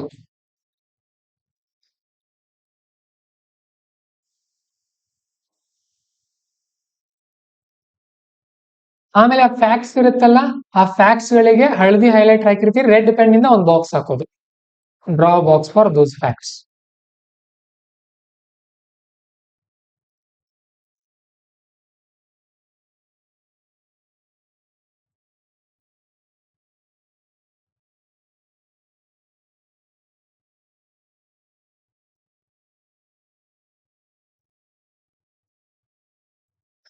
ಪ್ರಶ್ನೆ ಬಂದಿದೆ ನೋಡ್ರಿ. The proliferation of freebies in Indian politics has a significant implication for fiscal discipline and equitable governance. Critically analyze the socio-economic and governance-related challenges posed by electoral freebies. Also discuss need for regulatory framework to balance welfare objectives with fiscal responsibility, referring to recent judicial interventions, constitutional principles. Okay. ನೋಡ್ರಿ ಹೇಗೆ ಕೇಳಿದಾರೆ ಅಂತ ಅಂದ್ರೆ, the proliferation of ಫ್ರೀಬೀಸ್, ಇದೇನು ಫ್ರೀಬೀಸ್ ನಮ್ಮ ದೇಶದಲ್ಲಿ ಪ್ರಸರಿಸ್ತಾ ಇದೆಯಲ್ಲ, proliferation ಅಂತಂದ್ರೆ ಪ್ರಸರಿಸು, in Indian politics has a significant implication, ತುಂಬಾ ಮಹತ್ವವಾದಂತ ಪರಿಣಾಮವನ್ನು ಬೀರುತ್ತೆ ಫಾರ್ ಫಿಸಿಕಲ್ ಡಿಸಿಪ್ಲಿನ್, ವಿತ್ತೀಯ ಶಿಸ್ತು ಮತ್ತು ಈಕ್ವಿಟೇಬಲ್ ಗವರ್ನೆನ್ಸ್ ಅಂದ್ರೆ ನಮ್ಮ ದೇಶದ ಆರ್ಥಿಕ ಸ್ಥಿತಿಗತಿಯ ಮೇಲೆ ತುಂಬಾ ಇಂಪಾರ್ಟೆಂಟ್ ಪ್ರಭಾವವನ್ನು ಬೀರುತ್ತೆ ಇದು. ಕ್ರಿಟಿಕಲಿ ಅನಲೈಸ್ ಸೋಶಿಯೋ ಎಕನಾಮಿಕ್, ಸಾಮಾಜಿಕ ಮತ್ತು ಆರ್ಥಿಕ and governance related challenges posed by electoral freebies. Okay, ಅಂದ್ರೆ ಈ ಫ್ರೀಬೀಗಳಿಂದ ಸಾಮಾಜಿಕ ಮತ್ತು ಆರ್ಥಿಕ ಹಾಗೂ ಆಡಳಿತಾತ್ಮಕವಾಗಿ ಬರುವಂತಹ ಸವಾಲುಗಳು ಏನೇನಿದೆ. Also discuss the need for regulatory framework to balance the welfare objectives with fiscal responsibility referring to recent judicial interventions. ಅಂದ್ರೆ ಇತ್ತೀಚಿನ ನ್ಯಾಯಾಲಯಗಳ ತೀರ್ಪುಗಳನ್ನು ಆಧರಿಸಿ ಇದಕ್ಕೆ ಏನೇನು ರೆಗ್ಯುಲೇಟರಿ ಫ್ರೇಮ್ವರ್ಕ್ ಅನ್ನ, ಏನೇನು ನಿಯಮಗಳನ್ನ ತರಬಹುದಾಗಿದೆ ಅಂತ ಕೇಳ್ತಾ ಇದಾರೆ ಇಲ್ಲಿ ನೋಡ್ರಿ. ಸೋಶಿಯೋ ಎಕನಾಮಿಕ್ ಚಾಲೆಂಜಸ್ ಏನೇನಿದೆ, ಪಾಸಿಟಿವ್ ಕೂಡ ಇದೆ, ನೆಗೆಟಿವ್ ಕೂಡ ಇದೆ. ಬಡತನವನ್ನು ನಿರ್ಮೂಲನೆ ಮಾಡ್ತಾ ಇದೆ, it is reducing poverty, but it is problematic with respect to government ಸಾಲದಲ್ಲಿ ಬೀಳ್ತಾ ಇದೆ. ಗವರ್ನೆನ್ಸ್ ಚಾಲೆಂಜಸ್ ಅಂತ ಬಂದ್ರೆ it is populism versus long term development. ಈಗ ಸದ್ಯಕ್ಕೆ ಬೆಳವಣಿಗೆ ಆಗುತ್ತೆ, ಲಾಂಗ್ ಟರ್ಮ್ ಡೆವಲಪ್ಮೆಂಟ್ ಆಗೋದಿಲ್ಲ. ಅಂಡ್ ಎಥಿಕಲ್ ಅಂತ ಬಂದ್ರೆ ವೋಟರ್ ಮ್ಯಾನಿಪುಲೇಷನ್, ಅವ್ರನ್ನ ಮ್ಯಾನಿಪುಲೇಷನ್ ತರ ಮಾಡ್ತಾ ಇದೀವಿ ನಾವು. ರೆಗ್ಯುಲೇಟರಿ ಫ್ರೇಮ್ವರ್ಕ್ ಅಂತ ಬಂದ್ರೆ role of election commission, they should monitor it, ಅವರು ಚೆನ್ನಾಗಿ ನಿರ್ವಹಣೆ ಮಾಡಬೇಕು. ಅದಕ್ಕೋಸ್ಕರ ಎಲೆಕ್ಷನ್ ಕಮಿಷನ್ ಏನ್ ಮಾಡ್ತಾ ಇತ್ತು, ನಮ್ಮ ಮ್ಯಾಗಝಿನ್ ಅಲ್ಲಿ ಬಂದಿತ್ತಲ್ಲಿ. What was election commission is doing? It is asking electoral parties to tell from where you are going to fund the freebies. ನೀವು ಆಶ್ವಾಸನೆ ಕೊಡ್ತೀರಿ ಚುನಾವಣೆಗಳಲ್ಲಿ, ನಾವು ಅದನ್ನ ಮಾಡ್ತೀವಿ ಇದನ್ನ ಮಾಡ್ತೀವಿ ಅಂತ, ಬಟ್ ಫಂಡ್ ಎಲ್ಲಿಂದ ತರ್ತೀರಿ ಇದಕ್ಕೆ ಅಂತ ಕೇಳ್ತಾ ಇದೆ ಚುನಾವಣಾ ಆಯೋಗ. ಓಕೆ, ಸೊ ಸುಪ್ರೀಂ ಕೋರ್ಟ್ ನೋಡ್ರಿ, courts call for guidelines and debates on defining freebies. Subramaniam Balaji case ಅದೇ ಇತ್ತಲ್ಲ ನಮ್ಮ ಮ್ಯಾಗಝಿನ್ ಅಲ್ಲಿ ಆತ. ಸೊ ಹೀಗೆ ಅವುಗಳ ಆಧಾರದಲ್ಲಿ ನಾವು ಕ್ವಶನ್ ಅನ್ನ ವಿಂಗಡಿಸ್ಕೊಂಡು ಉತ್ತರಗಳನ್ನ ಬರೀಬೇಕು. ನಿಮಗೆ ಬರ್ತಾ ಬರುತ್ತೆ. ಸಿಂಪಲ್ ಆಗಿ ಈ ತರ ಇರ್ತಾ ಹೋಗುತ್ತೆ ಮ್ಯಾಗಝಿನ್ ಓದೋಕೆ ನಿಮಗೆ ಎಲ್ಲ ನಾಲೆಜ್ ಇರ್ಲೇಬೇಕಂತ ಏನಿಲ್ಲ. ನಾವು ಕ್ಲಾಸ್ ಮಾಡಿದ್ರೆ ಆರಾಮಾಗಿ ಮುಗಿಸ್ಕೊಂಡು ಹೋಗ್ಬೋದು. ಈಗಲಿಂದಾನೇ ಮಾಡ್ತಾ ಹೋಗೋಣ. ಸೊ ಮುಂದಿನ ವರ್ಷದ ಎಕ್ಸಾಮ್ ನೀವು ಖಂಡಿತವಾಗಿ ಕ್ಲಿಯರ್ ಮಾಡ್ತೀರಿ. Next topic, status of devolution to panchayats in states. Very interesting topic, ತುಂಬಾ ಇಂಟ್ರೆಸ್ಟಿಂಗ್ ಇದೆ and it is very easy also. ಏನು ಸ್ಟೇಟಸ್ ಅಂತ ಅಂದ್ರೆ ಕನ್ನಡದಲ್ಲಿ ಸ್ಥಿತಿಗತಿ, ಆಫ್ ಡೆವಲ್ಯೂಷನ್ ಅಂತ ಅಂದ್ರೆ ಹಂಚಿಕೆ ಅಥವಾ ವಿಕೇಂದ್ರೀಕರಣ, ಟು ಪಂಚಾಯತ್ಸ್ ಇನ್ ಸ್ಟೇಟ್ಸ್ ಅಂದ್ರೆ ನಮ್ಮ ರಾಜ್ಯಗಳಲ್ಲಿ ಪಂಚಾಯತಿಗಳಿಗೆ ಏನ್ ಹಂಚಿಕೆ ಮಾಡಿದಾರಲ್ಲ ಅದರ ಸ್ಥಿತಿಗತಿ ಹೇಗಿದೆ ಅಂತ ಕೇಳ್ತಾ ಇದಾರೆ. ಅಲ್ಲಿ ನೋಡೋಣ. Recently ministry of Panchayat Raj has released a report titled status of devolution of panchayat to rate and indicative evidence based ranking. ಇತ್ತೀಚೆಗೆ ಮಿನಿಸ್ಟ್ರಿ ಆಫ್ ಪಂಚಾಯತ್ ರಾಜ್ನವರು ಒಂದು ರಿಪೋರ್ಟ್ ಮಾಡಿದ್ದಾರೆ. It is not that much important report, no need to remember this. ಇದ್ರ ಹೆಸರೇ ನೆನಪಿಟ್ಕೊಳ್ಳೋ ಅಗತ್ಯ ಇಲ್ಲ. Okay, ಕೇಳಲ್ಲ ಇದನ್ನೇನು, ಬಟ್ ಹೇಳ್ಬೋದು recent in a report panchayat Raj said that, ಈ ತರ ಹೇಳಿತ್ತು ಅಂತ. ಏನು ಹಾಗಾದ್ರೆ? ಸೊ ಸಂವಿಧಾನದ 73ನೇ ತಿದ್ದುಪಡಿ ಪ್ರಕಾರ ನಮ್ಮ ದೇಶದಲ್ಲಿ ಪಂಚಾಯತ್ಗಳನ್ನ ಸಂವಿಧಾನಬದ್ಧಗೊಳಿಸಲಾಗಿದೆ. ನಮಗೇನ್ ಗ್ರಾಮ ಪಂಚಾಯತ್, ತಾಲೂಕಾ ಪಂಚಾಯತ್, ಜಿಲ್ಲಾ ಪಂಚಾಯತ್ ಇದೆಯಲ್ಲ, ಸಂವಿಧಾನದ 73ನೇ ಅಡಿಯಲ್ಲಿ ಇವುಗಳನ್ನ ಮಾಡಿದ್ದಾರೆ. ಓಕೆ, ಸೊ ಇದ್ರ ಮೇಲೆ ಒಂದು ರಿಪೋರ್ಟ್ ಮಾಡಿತ್ತು ಯಾವ ಸಂಸ್ಥೆ ಅಂತ ಅಂದ್ರೆ ಇದು Indian institute of public administration. Not that much important, ಅಷ್ಟೊಂದೇನು ಮಹತ್ವದಲ್ಲ, ಬಟ್ ಓದ್ಕೊಂಡ್ ಇಟ್ಕೊಳ್ರಿ ಒಂದ್ಸಾರಿ. ಸೊ ನಮ್ಮಲ್ಲಿ ಯಾವ ತರ ಇದೆ ರಿಪೋರ್ಟ್ ಅಂತ ಅಂದ್ರೆ, ಈ ಡೆವಲ್ಯೂಷನ್ ಎಲ್ಲಿ ಜಾಸ್ತಿ ಇದೆ ಅಂತ ಅಂದ್ರೆ Karnataka, Kerala and Tamil Nadu. Those states are giving more power to panchayats. ಈ ರಾಜ್ಯಗಳು ಪಂಚಾಯತಿಗಳಿಗೆ ಹೆಚ್ಚಿನ ಅಧಿಕಾರವನ್ನು ಕೊಡ್ತಾ ಇದೆ. ಓಕೆ, ಅದು ಇತ್ತೀಚೆಗೆ ಇನ್ಕ್ರೀಸ್ ಕೂಡ ಆಗ್ತಾ ಇದೆ ಡೆವಲ್ಯೂಷನ್ ಪಂಚಾಯತ್ಗಳಿಗೆ. ಏನು ಹಾಗಾದ್ರೆ ಡೆವಲ್ಯೂಷನ್ ಅಂತ ಅಂದ್ರೆ parameters of panchayat devolution index ಏನೇನಾಗಿದೆ ಅಂತ ನೋಡಿದ್ರೆ, whether the constitution provision are adhered to by states ಅಂದ್ರೆ ಸಂವಿಧಾನದಲ್ಲಿ ಏನ್ ಹೇಳಲಾಗಿದೆಯಾ ಅದನ್ನ ಪಾಲಿಸ್ತಾ ಇದೆಯಾ ರಾಜ್ಯಗಳು ಅಂತ. ಸಂವಿಧಾನದ 73ನೇ ತಿದ್ದುಪಡಿಯಲ್ಲಿ ಹಲವಾರು ಅಂಶಗಳು ಬರುತ್ತೆ. ವಿ ಸ್ಟಡಿ ಇಟ್ ಇನ್ ಪಾಲಿಟಿಯಲ್ಲಿ ಕಲಿತೀವಿ ನಾವು ಅದನ್ನ ರಾಜ್ಯಗಳು ಪಾಲಿಸ್ತಾ ಇದೆ ಅಂತ ನೋಡ್ತಾರೆ. ಓಕೆ, ಹಾಗೇನೆ ಫಂಡ್ ಕೊಡ್ತಾ ಇದಾರ ಸರಿಯಾಗಿ, ಅವರಿಗೆ ಸರಿಯಾಗಿ ಇನ್ಫ್ರಾಸ್ಟ್ರಕ್ಚರ್ ಇದೆಯಾ, ಯಾರಿಗೆ ಗ್ರಾಮ ಪಂಚಾಯತ್ಗಳಿಗೆ, ತಾಲೂಕಾ ಪಂಚಾಯತ್ಗಳಿಗೆ, ಜಿಲ್ಲಾ ಪಂಚಾಯತ್ಗಳಿಗೆ. ಮತ್ತೆ ಅಲ್ಲಿರುವಂತ ವರ್ಕರ್ಗಳಿಗೆ ಮತ್ತು ಮೆಂಬರ್ಗಳಿಗೆ ಸ್ಕಿಲ್ ಬಿಲ್ಡಿಂಗ್ ಆಗ್ತಾ ಇದೆ, ಇದೆಲ್ಲವನ್ನು ಕೂಡ ಇಲ್ಲಿ ಚೆಕ್ ಮಾಡ್ತಾ ಇದ್ದಾರೆ. ಸರಿ, ಇಂಪಾರ್ಟೆನ್ಸ್ ಆಫ್ ಡೆವಲ್ಯೂಷನ್ ಇಂಡೆಕ್ಸ್. ಯಾಕೆ ಈ ಒಂದು ಸರ್ವೆಯನ್ನ ಮಾಡಿದ್ದಾರೆ ಅಥವಾ ಇದರ ಇಂಪಾರ್ಟೆನ್ಸ್ ಏನು ಅಂತ ನೋಡಿದಾಗ, first it is for transparency. Ranking ಕೊಟ್ರೆ ಸರ್ವೆ ಮಾಡಿ ಯಾವ ಪಂಚಾಯತಿ ಅವ್ರು ಚೆನ್ನಾಗಿ ಕೆಲಸ ಮಾಡ್ತಾ ಇದಾರೆ, ಯಾವ್ರು ಚೆನ್ನಾಗಿ ಮಾಡ್ತಾ ಇಲ್ಲ ಅಂತ ಗೊತ್ತಾಗುತ್ತೆ. And also it offers data driven insight for advocacy and reform. ದತ್ತಾಂಶ ಸಿಗುತ್ತೆ ನಮಗೆ, ಆ ದತ್ತಾಂಶದಿಂದ ನಾವು ಸರಿಯಾಗಿ ಅಳವಡಿಕೆಗಳನ್ನ ಮಾಡ್ಕೊಳ್ಳೋದು ಹೊಸ ಯೋಜನೆಗಳನ್ನ. And also it serves as a road map for implementing effective decentralisation policies. ಇದರಿಂದ ನಮಗೆ ಮತ್ತಷ್ಟು ಹೊಸ ದಾರಿಗಳು ಸಿಗುತ್ತೆ. ಒಂದ್ ರೀತಿ ನಾವು ಈ ಡಿಸೆಂಟ್ರಲೈಸೇಷನ್ಗೆ ಹೆಚ್ಚಿನ ಮಾರ್ಗಗಳನ್ನ ಮಾಡ್ಕೊಳ್ಬಹುದು. ಡಿಸೆಂಟ್ರಲೈಸೇಷನ್ ಅಂತ ಅಂದ್ರೆ, ಸೆಂಟ್ರಲೈಸೇಷನ್ ಅಂತ ಅಂದ್ರೆ ಪವರ್ ಒಬ್ಬರ ಬಳಿನೇ ಇರೋದು. Decentralisation means decentralising the power ಎಲ್ರಿಗೂ. ಸರಿ, ಹಾಗಾದ್ರೆ what is devolution of panchayat? Devolution is concerned with passing of powers. ಪವರ್ಗಳನ್ನ ಹಂಚಿಕೊಡೋದು ಅಂತ ಹೇಳ್ತಾ ಇದ್ದಾರೆ ಇಲ್ಲಿ. Local government including panchayat is a state subject in constitution. This is very important. ನಮ್ಮ ಸಂವಿಧಾನದಲ್ಲಿ 3 ಲಿಸ್ಟ್ ಇದೆ.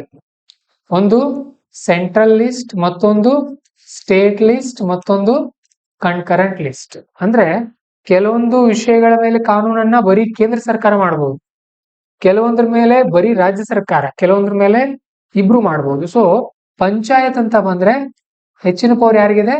ಸ್ಟೇಟ್ ಸಬ್ಜೆಕ್ಟ್ ಅಲ್ಲಿ. ನೆನ್ಪಿಟ್ಕೊಡ್ರಿ, ಫಿಲಿಮ್ಸ್ ಅಲ್ಲಿ ಕೇಳ್ತಾರೆ, ನಾನು ಒಂದು ಸ್ಟೇಟ್ಮೆಂಟ್ ಕೊಟ್ಟಿರ್ತಾರೆ, it is a state list subject, state ಅಲ್ಲಿ ಇದೆ ಅದು. ಸರಿ, ಈ ಡೆವಲ್ಯೂಷನ್ ನ ಸಿಗ್ನಿಫಿಕೆನ್ಸ್ ಏನಿದೆ, ಇಂಥದ್ದೆಲ್ಲ ನೀವು ಓದ್ಕೊಳ್ಳೋದು. ಕನ್ನಡದವ್ರು ನಾವ್ ಹೇಗೆ ಓದೋದು ಸರ್? ತೋರಿಸ್ತೀನಿ ಅದನ್ನು ಕೂಡ. ನಿಮ್ ಮೊಬೈಲ್ ಇರುತ್ತೆ, ಮೊಬೈಲ್ ಅಲ್ಲಿ ನಿಮ್ದು ಗೂಗಲ್ ಬಾರ್ ಇರುತ್ತೆ ನೋಡ್ರಿ, ಅದರಲ್ಲಿ ಗೂಗಲ್ ಲೆನ್ಸ್ ಅಂತ ಒಂದಿರುತ್ತೆ, ಗೊತ್ತಾ? ಸೊ ಗೂಗಲ್ ಲೆನ್ಸ್ ಮೇಲೆ ಕ್ಲಿಕ್ ಮಾಡಿ ಹಿಡಿಯೋದು, ಕ್ಲಿಕ್ ಮಾಡಿ ಹಿಡಿದು ಅದನ್ನ ಸ್ಕ್ಯಾನ್ ಮಾಡೋದು, ಅದ್ರ ಮುಂದೆ ಇಡೋದು, ಈ ತರ ಫೋಟೋ ಹೊಡಿಯೋದು ಅದರದ್ದು. ಓಕೆ, ಫೋಟೋ ಹೊಡೆದ್ರಿ ಅದಕ್ಕೆ ಆಪ್ಷನ್ ಕೊಡುತ್ತೆ ನಿಮ್ಗದು. ಆಪ್ಷನ್ಸ್ ಕೊಟ್ಟಾಗ ಸೆಲೆಕ್ಟ್ ಟೆಸ್ಟ್ ಅಂತ ಅನ್ನೋದು, ಟ್ರಾನ್ಸ್ಲೇಟ್ ಅನ್ನೋದು.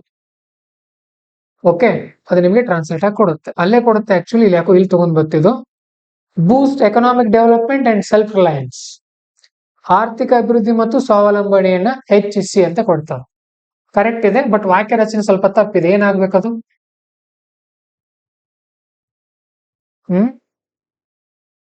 ಏನಾಗ್ಬೇಕು ಹೇಳ್ರಿ? ಆರ್ಥಿಕ ಅಭಿವೃದ್ಧಿ ಮತ್ತು ಸ್ವಾವಲಂಬನೆಯನ್ನು ಹೆಚ್ಚಿಸಿನ. ಕರೆಕ್ಟ್ ಇದೆಯಾ ವಾಕ್ಯ? ಹೆಚ್ಚಿಸುವುದು ಅಥವಾ ಹೆಚ್ಚಿಸುತ್ತದೆ. ಸಿಗ್ನಿಫಿಕೆನ್ಸ್ ಇದೆ ಅಂದ್ರೆ ಮಹತ್ವ ಏನು ಅದರದು, ಹೆಚ್ಚು ಮಾಡುತ್ತೆ ಅಂತ ಹೇಳೋದು, ಆ ತರ. ಇವೆಲ್ಲ ಸಿಂಪಲ್ ವರ್ಡ್ಸ್, ನೀವೇ ಓದ್ಕೊಂಡ್ರು ಕೂಡ ಅರ್ಥ ಆಗುತ್ತೆ ಬರ್ತಾ ಬರ್ತಾ. ನಾವೇನ್ ಮಾಡ್ತೀವಿ, ನಿಮಗೆ ಮಂತ್ಲಿ ಮ್ಯಾಗಝಿನ್ ಅಲ್ಲಿ ಏನೇನ್ ಕಾನ್ಸೆಪ್ಟ್ ಇರುತ್ತೆ ನೋಡ್ರಿ, ನೀವ್ ಅಷ್ಟೇ ಓದಿದಾಗ ಅರ್ಥ ಆಗಲ್ಲ. What you can't understand by reading yourself, ಅದನ್ನ ಜಾಸ್ತಿ ಹೇಳ್ತಾ ಹೋಗ್ತೀವಿ. ಓಕೆ, ಇದೆಲ್ಲ ಆಗತ್ತೆ. ಎಕನಾಮಿಕ್ ಬೂಸ್ಟ್ ಆಗುತ್ತೆ, ಫಿಸಿಕಲ್ ಹೆಲ್ತ್ ಸುಧಾರಿಸುತ್ತೆ ನಮ್ದು. PRIs ಅಂತ ಅಂದ್ರೆ ನೋಡ್ರಿ, ಒಂದ್ ಮಾತು ಹೇಳ್ತೀನಿ ನಿಮಗೆ, if you want to be crack UPSC as early as possible, ನೀವು ಯಾವ್ದನ್ನು ಬಿಡದೆ ಓದ್ಬೇಕು ಆರಂಭದಲ್ಲಿ. ಈಗ ಅದಿದೆ ಏನೋ ಇದೆ ಬಿಡು, ಮುಂದೆ ನೋಡೋಣ, PRI ಅಂತ ಏನೋ ಇದೆ, ಮುಂದೆ ನೋಡ್ತೀನಿ, ಹಾಗೆಲ್ಲ ಬಿಡೋ ಹಾಗಿಲ್ಲ. ಓಕೆ, ಎಲ್ಲಿ ಕಲಿತಾ ಇದ್ದೀವಿ ನಾವು PRI ಅನ್ನ? Which section in our magazine? Polity ಅಲ್ವಾ? ಸೊ ನೀವು PRI ಫುಲ್ ಫಾರ್ಮ್ ಅಂತ ಹೊಡೆದ್ರೆ ರಾಂಗ್ ಬರುತ್ತದು. PRI full form in polity ಅಂತ ಹೊಡಿಬೇಕು, ಗೊತ್ತಲ್ಲ? ಪಂಚಾಯತ್ ರಾಜ್ ಇನ್ಸ್ಟಿಟ್ಯೂಷನ್. ಯೂಸ್ ಮಾಡ್ಕೊಡ್ರಿ, use technology as much as possible. Okay, ಯಾವುದನ್ನು ಬಿಡೋ ಹಾಗಿಲ್ಲ. 3 ತಿಂಗಳು ಅಷ್ಟೇ, 3 ತಿಂಗಳ ನಂತರ ಯು ವಿಲ್ ಅಂಡರ್ಸ್ಟ್ಯಾಂಡ್ ಎವ್ರಿಥಿಂಗ್. ನಿಮ್ಗೆಲ್ಲ ಗೊತ್ತಾಗ ಸ್ಟಾರ್ಟ್ ಆಗುತ್ತೆ. ಇಡೀ ಮ್ಯಾಗಝಿನ್ ಈ ಕ್ಲಾಸಿಗೆ ಕೂತ್ಕೊಳ್ಳೋದೇ ಇದ್ರು ನಡೆಯುತ್ತೆ, if you understand by yourself. Service delivery ಚೆನ್ನಾಗಾಗತ್ತೆ. ಹೇಗೆ ಸರ್ವಿಸ್ ಡೆಲಿವರಿ ಹೇಗೆ ಚೆನ್ನಾಗಾಗತ್ತೆ? ಡೆವಲ್ಯೂಷನ್ ಅಂತ ಅಂದ್ರೆ ಏನ್ ಹೇಳಿದೆ ನಾನು? ಪವರ್ ಅನ್ನ ಹಂಚಿಕೆ ಮಾಡೋದು. ನಿಮಗೆ ಈಗ ಪಹಣಿ ಅಂದ್ರೆ ಉತ್ತಾರ ಅಂತ ಕರಿತೀವಲ್ವ ನಾವು. ಮತ್ತೆ ನಿಮ್ಮ ಇನ್ಕಮ್ ಕಾಸ್ಟ್ ಸರ್ಟಿಫಿಕೇಟ್ ಎಲ್ಲಿ ಸಿಗುತ್ತೆ ನಿಮಗೆ? In tahsildar office. So if government give that power to gram panchayat, is it easy to get ಅಲ್ವಾ? ಸೊ ಅದೇ ಇಲ್ಲಿ ಎನ್ಹಾನ್ಸ್ ಸರ್ವಿಸ್ ಡೆಲಿವರಿ. ಥಿಂಕ್ ಮಾಡ್ರಿ ಈ ತರ. ಹೇಗೆ ಹೇಗೆ ಅನ್ನುವಂತ ಪ್ರಶ್ನೆ ಬರ್ಬೇಕು ನಿಮ್ ತಲೆಯಲ್ಲಿ. ಆಮೇಲೆ ಕಾನ್ಸ್ಟಿಟ್ಯೂಷನಲ್ ಪ್ರೊವಿಷನ್ಸ್ ರಿಗಾರ್ಡಿಂಗ್ ಡೆವಲ್ಯೂಷನ್. ಸಂವಿಧಾನದಲ್ಲಿ ಏನೇನು ಹೇಳಲಾಗಿದೆ, ಇಲ್ಲಿ ಏನ್ ಹೇಳ್ತಾರೆ ಅಂತ ಅಂದ್ರೆ article 243G, 243H, 243I, 243Z ಇಂಥವೆಲ್ಲ UPSC ಅಲ್ಲಿ ಕೇಳಲ್ಲ. ಇಷ್ಟು ಡೀಪ್ ಹೋಗಲ್ಲ. ಓಕೆ, ಇಷ್ಟು ಆಳವಾಗಿ 243 ಅವ್ರಿಗೆ ಹೋಗ್ಬೋದು. 243G, H, I, Z ಎಲ್ಲ ಕೇಳಲ್ಲ. ಬಟ್ ಇದು ಯೂಸ್ ಆಗತ್ತೆ ನಿಮ್ಗೆ ಅಲ್ಲಿ ಮೇನ್ಸ್ ಆನ್ಸರ್ ಬರೆಯುವಾಗ ಒಂದ್ 2-3 ಪಾಯಿಂಟ್ ಇದರಲ್ಲಿ ನೆನ್ಪಿಟ್ಕೊಳ್ಳೋದು. ನೋಟ್ಸ್ ಅಲ್ಲಿ ಬರ್ಕೊಳ್ಳೋ ಹಾಗಿಲ್ಲ, ಜಸ್ಟ್ ಹೈಲೈಟ್ ಮಾಡ್ಕೊಳ್ಳೋದು. Enable them to function as institutions of self government. ಅಂದ್ರೆ ಪಂಚಾಯತ್ ರಾಜ್ಗಳನ್ನ ಎನೇಬಲ್ ಮಾಡ್ರಿ, ಸೆಲ್ಫ್ ಗವರ್ಮೆಂಟ್ ತರ ಆಡಳಿತ ನಿರ್ವಹಿಸಿ, ನಿಮ್ ಮೇಲೆ ಡಿಪೆಂಡ್ ಆಗೋದು ಬೇಡ ಅಂತ ಹೇಳುತ್ತೆ ಸಂವಿಧಾನ. Constitution of state finance commission after every 5 years. ಪ್ರತಿ 5 ವರ್ಷಕ್ಕೊಮ್ಮೆ ರಾಜ್ಯದಲ್ಲಿ ಹಣಕಾಸು ಆಯೋಗವನ್ನು ರಚನೆ ಮಾಡ್ರಿ ಅಂತ ಹೇಳುತ್ತೆ. ಯಾವುದು? ಸಂವಿಧಾನ. ಹಣಕಾಸು ಆಯೋಗ ಯಾಕೆ? ರಾಜ್ಯದ ಆರ್ಥಿಕ ಸ್ಥಿತಿಗತಿಯನ್ನ ಸರ್ವೆ ಮಾಡೋಕೆ. ಆಮೇಲೆ panchayats to impose and collect tax, duties, tolls and fees. Prelims ಅಲ್ಲಿ ಏನ್ ಕೇಳ್ತಾರೆ ಗೊತ್ತಾ? What they will ask in prelims. UPSC is very simple. Panchayats have power to impose and collect taxes, duties, tolls and fees. True or false? ಅವರು ನಿಮ್ಮನ್ನ ಈ article ಕೇಳಲ್ಲ, ಈ statement ಕೊಡ್ತಾರೆ. ಅದು ಗೊತ್ತಿರಬೇಕು ನಿಮಗೆ. ಪಂಚಾಯತ್ ಇರೋ ಪವರ್ ಏನೇನಂತ ಗೊತ್ತಿರಬೇಕು ಅಲ್ವಾ? ಅವ್ರಿಗೆ ಆ ಪವರ್ ಇದೆ. ಪಂಚಾಯತ್ನವ್ರು ಫೀ ಕಲೆಕ್ಟ್ ಮಾಡ್ಕೊಳ್ಬಹುದು, ಟ್ಯಾಕ್ಸ್ ಕಲೆಕ್ಟ್ ಮಾಡ್ಕೊಳ್ಬಹುದು, ಟೋಲ್ ಕಲೆಕ್ಟ್ ಮಾಡಬಹುದು. ನೋಡ್ರಿ, toll very important thing. Toll ನಾವು ಹೈವೇನಲ್ಲಿ ಮಾತ್ರ ನೋಡ್ತೀವಿ, ಪಂಚಾಯತ್ನವ್ರು ಕೂಡ ಆ ಪವರ್ ಇದೆ ಅಲ್ವಾ? ಆ ತರ. ಆಮೇಲೆ ಡಿಸ್ಟ್ರಿಕ್ಟ್ ಪ್ಲಾನಿಂಗ್ ಕಮಿಟಿಗಳನ್ನ ಕೂಡ ಮಾಡ್ರಿ ಅಂತ ಹೇಳುತ್ತೆ ಯಾವುದು? ಸಂವಿಧಾನ. ಇವೆಲ್ಲ ಅಂಶಗಳು ಇಲ್ಲಿ ಬರುತ್ತೆ. Then what are the challenges we are facing here? ಇಲ್ಲಿ ಏನೇನ್ ಸಮಸ್ಯೆಗಳಿದೆ ಡೆವಲ್ಯೂಷನ್ ಅಲ್ಲಿ ಅಂತ ಬಂದಾಗ, ಮೊದಲು ಪ್ರಾಬ್ಲಮ್ ಏನಾಗ್ತಾ ಇದೆ? There are irregular elections. Regular ಆಗಿ ಎಲೆಕ್ಷನ್ಸ್ ಇಲ್ಲಿ. Okay, and delays in delimitation. Delimitation ಅಂತ ಅಂದ್ರೆ ಹೇಳ್ರಿ. ಅಲ್ಲ, ಡಿಲಿಮಿಟೇಷನ್ ಅಂತ ಅಂದ್ರೆ ಅಲ್ಲ, ಕ್ಷೇತ್ರ ಮರು ವಿಂಗಡಣೆ. ಆ ಪದ ಬರ್ಕೊಡ್ರಿ ಅದನ್ನ. ಓಕೆ, ಅಂದ್ರೆ ಪಂಚಾಯತ್ ಕ್ಷೇತ್ರ ಮರು ವಿಂಗಡಣೆ ಇರುತ್ತೆ, ಮತ್ತೆ ರಿಸರ್ವೇಶನ್ ಇರುತ್ತಲ್ಲ. ರಿಸರ್ವೇಶನ್ ಒಂದ್ಸಾರಿ ಆ ಕ್ಷೇತ್ರದ್ದು ಬೇರೆ ಕ್ಯಾಟಗರಿ ಇರುತ್ತೆ, ಈ ಕ್ಷೇತ್ರದ ಬೇರೆ ಕ್ಯಾಟಗರಿ. ಅದನ್ನು ಕೂಡ ಬೇಗ ಬೇಗ ಮಾಡಲ್ಲ, ಅದು ಒಂದು ಪ್ರಾಬ್ಲಮ್. ಮಧ್ಯಪ್ರದೇಶದಲ್ಲಿ ನೋಡ್ರಿ, ಸುಮಾರು 23,000 ಲೋಕಲ್ ಬಾಡಿ ಎಲೆಕ್ಷನ್ಸೇ ಆಗಿಲ್ಲ, ತುಂಬಾ ಲೇಟ್ ಆಗಿದೆ. ತಮಿಳುನಾಡಲ್ಲಿ ಕೂಡ ಎಷ್ಟೋ ದಿನ ಆಯ್ತು, ಅಲ್ಲೂ ಕೂಡ ಆಗ್ತಾ ಇಲ್ಲ.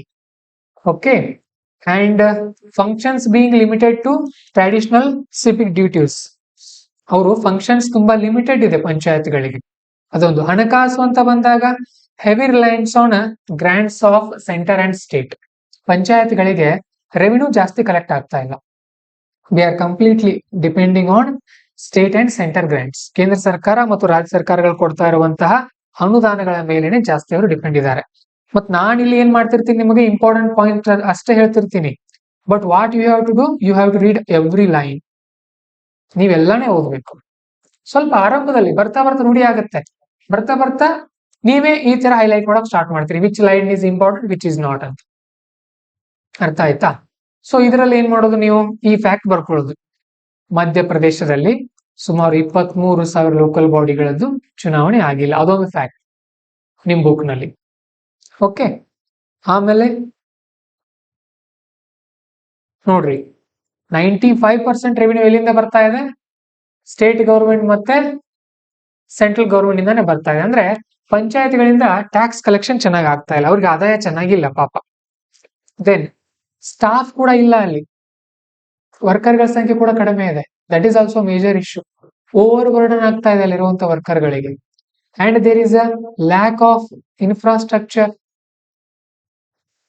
ಇಲ್ಲಿ ನೋಡ್ರಿ, 40,000 gram panchayat in country still do not have any computers. 40,000 ಗ್ರಾಮ ಪಂಚಾಯತ್ಗಳಲ್ಲಿ ಕಂಪ್ಯೂಟರ್ಸ್ ಇಲ್ಲ ಇನ್ನೂ ಒಂದು ಕೂಡ. ಇದು ಕೂಡ ಸಮಸ್ಯೆ ಅಲ್ವಾ? ಇವನ್ನೆಲ್ಲ ನೀವು ನೆನ್ಪಿಟ್ಕೊಳ್ಬಹುದು. ಆ ಬುಕ್ಕಲ್ಲಿ ಬರ್ಕೊಡ್ರಿ. Right, 40,000 GPs no computer. ಇನ್ನು ಬುಕ್ ನಲ್ಲಿ ಈ ತರ ಬರೀರಿ, 40,000 ಗ್ರಾಮ ಪಂಚಾಯತ್ ಕಂಪ್ಯೂಟರ್ ಇಲ್ಲ. ಬಟ್ ಬರೆಯುವಾಗ ಹೇಗೆ ಬರಿಬೇಕು? ಅಭಿವೃದ್ಧಿಶೀಲ ಭಾರತದಲ್ಲಿ 40,000 ಗ್ರಾಮ ಪಂಚಾಯತ್ ನಲ್ಲಿ ಕಂಪ್ಯೂಟರ್ ಅನ್ನುವಂಥದ್ದು ವಿಷಾದ ಸಂಗತಿ, ಇದನ್ನ ನಾವು ಸುಧಾರಿಸ್ಕೊಳ್ಬೇಕು ಅಂತ ಬರಿಬಹುದು. Lack of skill and regular training ಸರಿಯಾಗಿ ಆಗ್ತಾ ಇಲ್ಲ ಅವ್ರಿಗೆ. And there are lot of corruption, ಸಿಕ್ಕಾಪಟ್ಟೆ ಕರಪ್ಷನ್ ಕೂಡ ಅಲ್ಲಿ ನಮಗೆ ಕಂಡು ಬರ್ತಾ ಇದೆ. ಸರಿ, ಹಾಗಾದ್ರೆ what are recommendations by this report? ಈ ರಿಪೋರ್ಟ್ ಬಂದಿದೆ, ಏನ್ ಸ್ಟಡಿ ಮಾಡ್ತಾ ಇದೀವಿ ನಾವು? ರಿಪೋರ್ಟ್ ಅನ್ನ ಸ್ಟಡಿ ಮಾಡ್ತಾ ಇದೀವಿ. ಯಾರ ರಿಪೋರ್ಟ್ ಇದು? ಯಾರು ಬಿಡುಗಡೆ ಮಾಡಿದಾರೆ ರಿಪೋರ್ಟ್? ಪಂಚಾಯತ್ ರಾಜ್ ಸಚಿವಾಲಯದವರು ಅಲ್ವಾ? IIPA ರಿಪೋರ್ಟ್ ಇದು. ಸೊ ಆ ರಿಪೋರ್ಟ್ ಅಲ್ಲಿ ಕೆಲವೊಂದು ಸಲಹೆಗಳನ್ನ ಕೊಡ್ಲಾಗಿದೆ. ಸೊ ಆ ಸಲಹೆಗಳಲ್ಲಿ ನೋಡ್ರಿ ಇಷ್ಟು ಪಾಯಿಂಟ್ಸ್ ಇದೆ, ಒಂದ್ 3-4 ನೆನಪಿಟ್ಕೊಂಡ್ರೆ ಸಾಕು. ನಾವು ನೋಡೋಣ ಏನಿದೆ. ಸ್ಟ್ರೆಂಥನಿಂಗ್ ಸ್ಟೇಟ್ ಎಲೆಕ್ಷನ್ ಕಮಿಷನ್, ರಾಜ್ಯ ಚುನಾವಣಾ ಆಯೋಗವನ್ನು ನಾವೇನ್ ಮಾಡಬೇಕು? ಬಲಪಡಿಸಬೇಕು. ಕೇಂದ್ರ ಚುನಾವಣಾ ಆಯೋಗ ಒಂದಿರುತ್ತೆ, ರಾಜ್ಯ ಚುನಾವಣಾ ಆಯೋಗ ಒಂದಿರುತ್ತೆ. MLA ಚುನಾವಣೆ ಎಲೆಕ್ಷನ್ ಯಾರು ನಡೆಸ್ತಾರೆ? ಕೇಂದ್ರ ಚುನಾವಣಾ ಆಯೋಗ.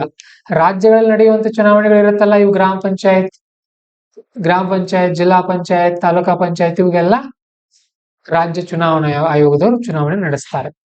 ಎಲೆಕ್ಷನ್ ಡೇಟ್ಗಳನ್ನ ಆಗಾಗ ಸರಿಯಾಗಿ ಫಿಕ್ಸ್ ಮಾಡ್ತಾ ಇರಬೇಕು. ಮತ್ತೆ ಈ ರಿಸರ್ವೇಶನ್ ಸೀಟ್ಸ್ ಇರುತ್ತಲ್ಲ, ಅವುಗಳನ್ನ ಪ್ರತಿ ಸಾರಿ ಚೇಂಜ್ ಮಾಡೋ ಬದಲು ಕೆಲವೊಂದು ವರ್ಷಗಳ ಕಾಲ ಫಿಕ್ಸ್ ಮಾಡಬೇಕು. We should fix the reservation seats for some terms.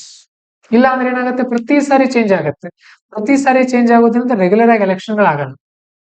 ಅದಕ್ಕೇನೆ ಟೈಮ್ ತಗೊಳುತ್ತೆ, ಮುಂದೂಡ್ತಾ ಹೋಗ್ತಾರ ಅವರು. And we have to give little bit autonomy to the gram panchayats. ಗ್ರಾಮ ಪಂಚಾಯತ್ಗಳಿಗೆ ಏನ್ ಕೊಡ್ಬೇಕು? ನಾವು ಸ್ವಲ್ಪ ಆಟೋನಾಮಿ ಕೊಡ್ಬೇಕು. ಆಟೋನಾಮಿ ಅಂತ ಅಂದ್ರೆ ಸ್ವಾಯತ್ತತೆಯನ್ನು ಕೊಡ್ಬೇಕು ನಾವು ಅಂತ ಹೇಳ್ತಾ ಇದರಲ್ಲಿ. ಓಕೆ. ಅಂಡ್ ಫಿನಾನ್ಸ್ ಕಮಿಷನ್ 5 ವರ್ಷಕ್ಕೊಮ್ಮೆ ರಚನೆ ಮಾಡಿ ಪ್ರತಿ ರಾಜ್ಯದಲ್ಲಿ ಸರಿಯಾಗಿ ಫಂಡಿಂಗ್ ಆಗಬೇಕು. We should give good funding and enforce strict financial accountability measures. Independent audit ಗಳನ್ನ ಮಾಡ್ತಾ ಇರ್ಬೇಕಲ್ಲಿ, ಎಲ್ಲೂ ಕರಪ್ಷನ್ ಆಗದೆ ಇರೋ ತರ ನೋಡ್ಕೊಳ್ಬೇಕು. ಈ ತರ ಅಂಶಗಳನ್ನ ಇಲ್ಲಿ ಹೇಳ್ತಾ ಇದಾರೆ. ಇದೆಲ್ಲ ನೋಡ್ರಿ ಹೇಗಿರುತ್ತೆ ಗೊತ್ತಾ? ಇಷ್ಟು ಪಾಯಿಂಟ್ ಇದೆಯಲ್ಲ, ಈ ಪಾಯಿಂಟ್ಸ್ ನಿಂದ total 1, 2, 3, 4, 5, 6, 7 points are there. At least you have to remember around 4 points with fact or with example. ನೀವು ಬರೆದದ್ದೇ points, you have complete freedom. ಎಲ್ಲ ನೆನ್ಪಿಟ್ಕೊಳ್ಬೇಕಂತ ಏನಿಲ್ಲ. Remember this. But when it comes to prelims you have to remember line by line. ಆ ವರ್ಡ್ಗಳ notes ಗಳನ್ನ line by line ನೆನ್ಪಿಟ್ಕೊಳ್ಬೇಕು. ಇಲ್ಲಿ ನಿಮಗೆ ಫ್ರೀಡಮ್ ಇರುತ್ತೆ, ಇಲ್ಲಿ ಸ್ವಾತಂತ್ರ್ಯ ಇರುತ್ತೆ ನಿಮಗೆ. Manpower, we have to give staff and we have to give them good infrastructure. ಅದನ್ನೆಲ್ಲ ಅಲ್ಲಿ ಕೊಡಬೇಕು ಅಂತ ಹೇಳಲಾಗಿದೆ. ಅಷ್ಟೇ, ಮುಗೀತದ. ಸರಿನಾ? ಆ ತರ ನೆನ್ಪಿಟ್ಕೊಡ್ರಿ. ದೆನ್ ಆನ್ಲೈನ್ ಅವ್ರಿಗೆ ಅರ್ಥ ಆಗ್ತಾ ಇದೆ?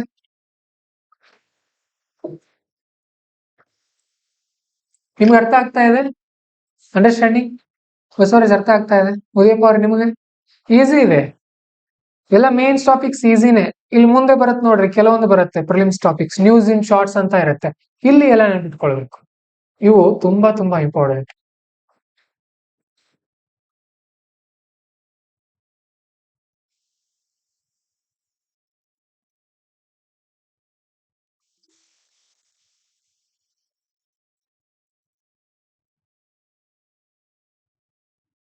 ಆನ್ಲೈನ್ ಸ್ಟೂಡೆಂಟ್ಸ್ ಅರ್ಥ ಆಗ್ತಾ ಇದೆಯಾ?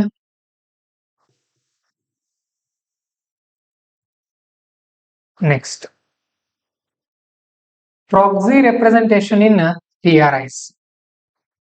ಏನು ಮತ್ತೆ PRI ಅಂದ್ರೆ ಪಂಚಾಯತ್ ರಾಜ್ ಇನ್ಸ್ಟಿಟ್ಯೂಷನ್. ಪ್ರಾಕ್ಸಿ ಅಂತ ಅಂದ್ರೆ ಪ್ರಾಕ್ಸಿ ಹಾಜರಾತಿ. ನೀವು ಕೊಟ್ಟಿದ್ದೀರಾ ಸ್ಕೂಲಲ್ಲಿ ಪ್ರಾಕ್ಸಿ ಅಟೆಂಡೆನ್ಸ್, ಒಬ್ರು ಬದಲಾಗಿ ಇನ್ನೊಬ್ರು ಕೊಡ್ತಾರಲ್ಲ, ಅದು ಇಲ್ಲೂ ಕೂಡ ಆಚಾರ ಆಗ್ತಾ ಇದೆ. ಓಕೆ. ಪ್ರಾಕ್ಸಿ ವೋಟಿಂಗ್ ಅಂತ ಅಂದ್ರೆ ಪ್ರಾಕ್ಸಿ ರೆಪ್ರೆಸೆಂಟೇಷನ್ ಅಂತ ಅಂದ್ರೆ ಒಬ್ಬರ ಬದಲಾಗಿ ಇನ್ನೊಬ್ರು. So actually what is the problem here? Consider there is a women elected for gram panchayat.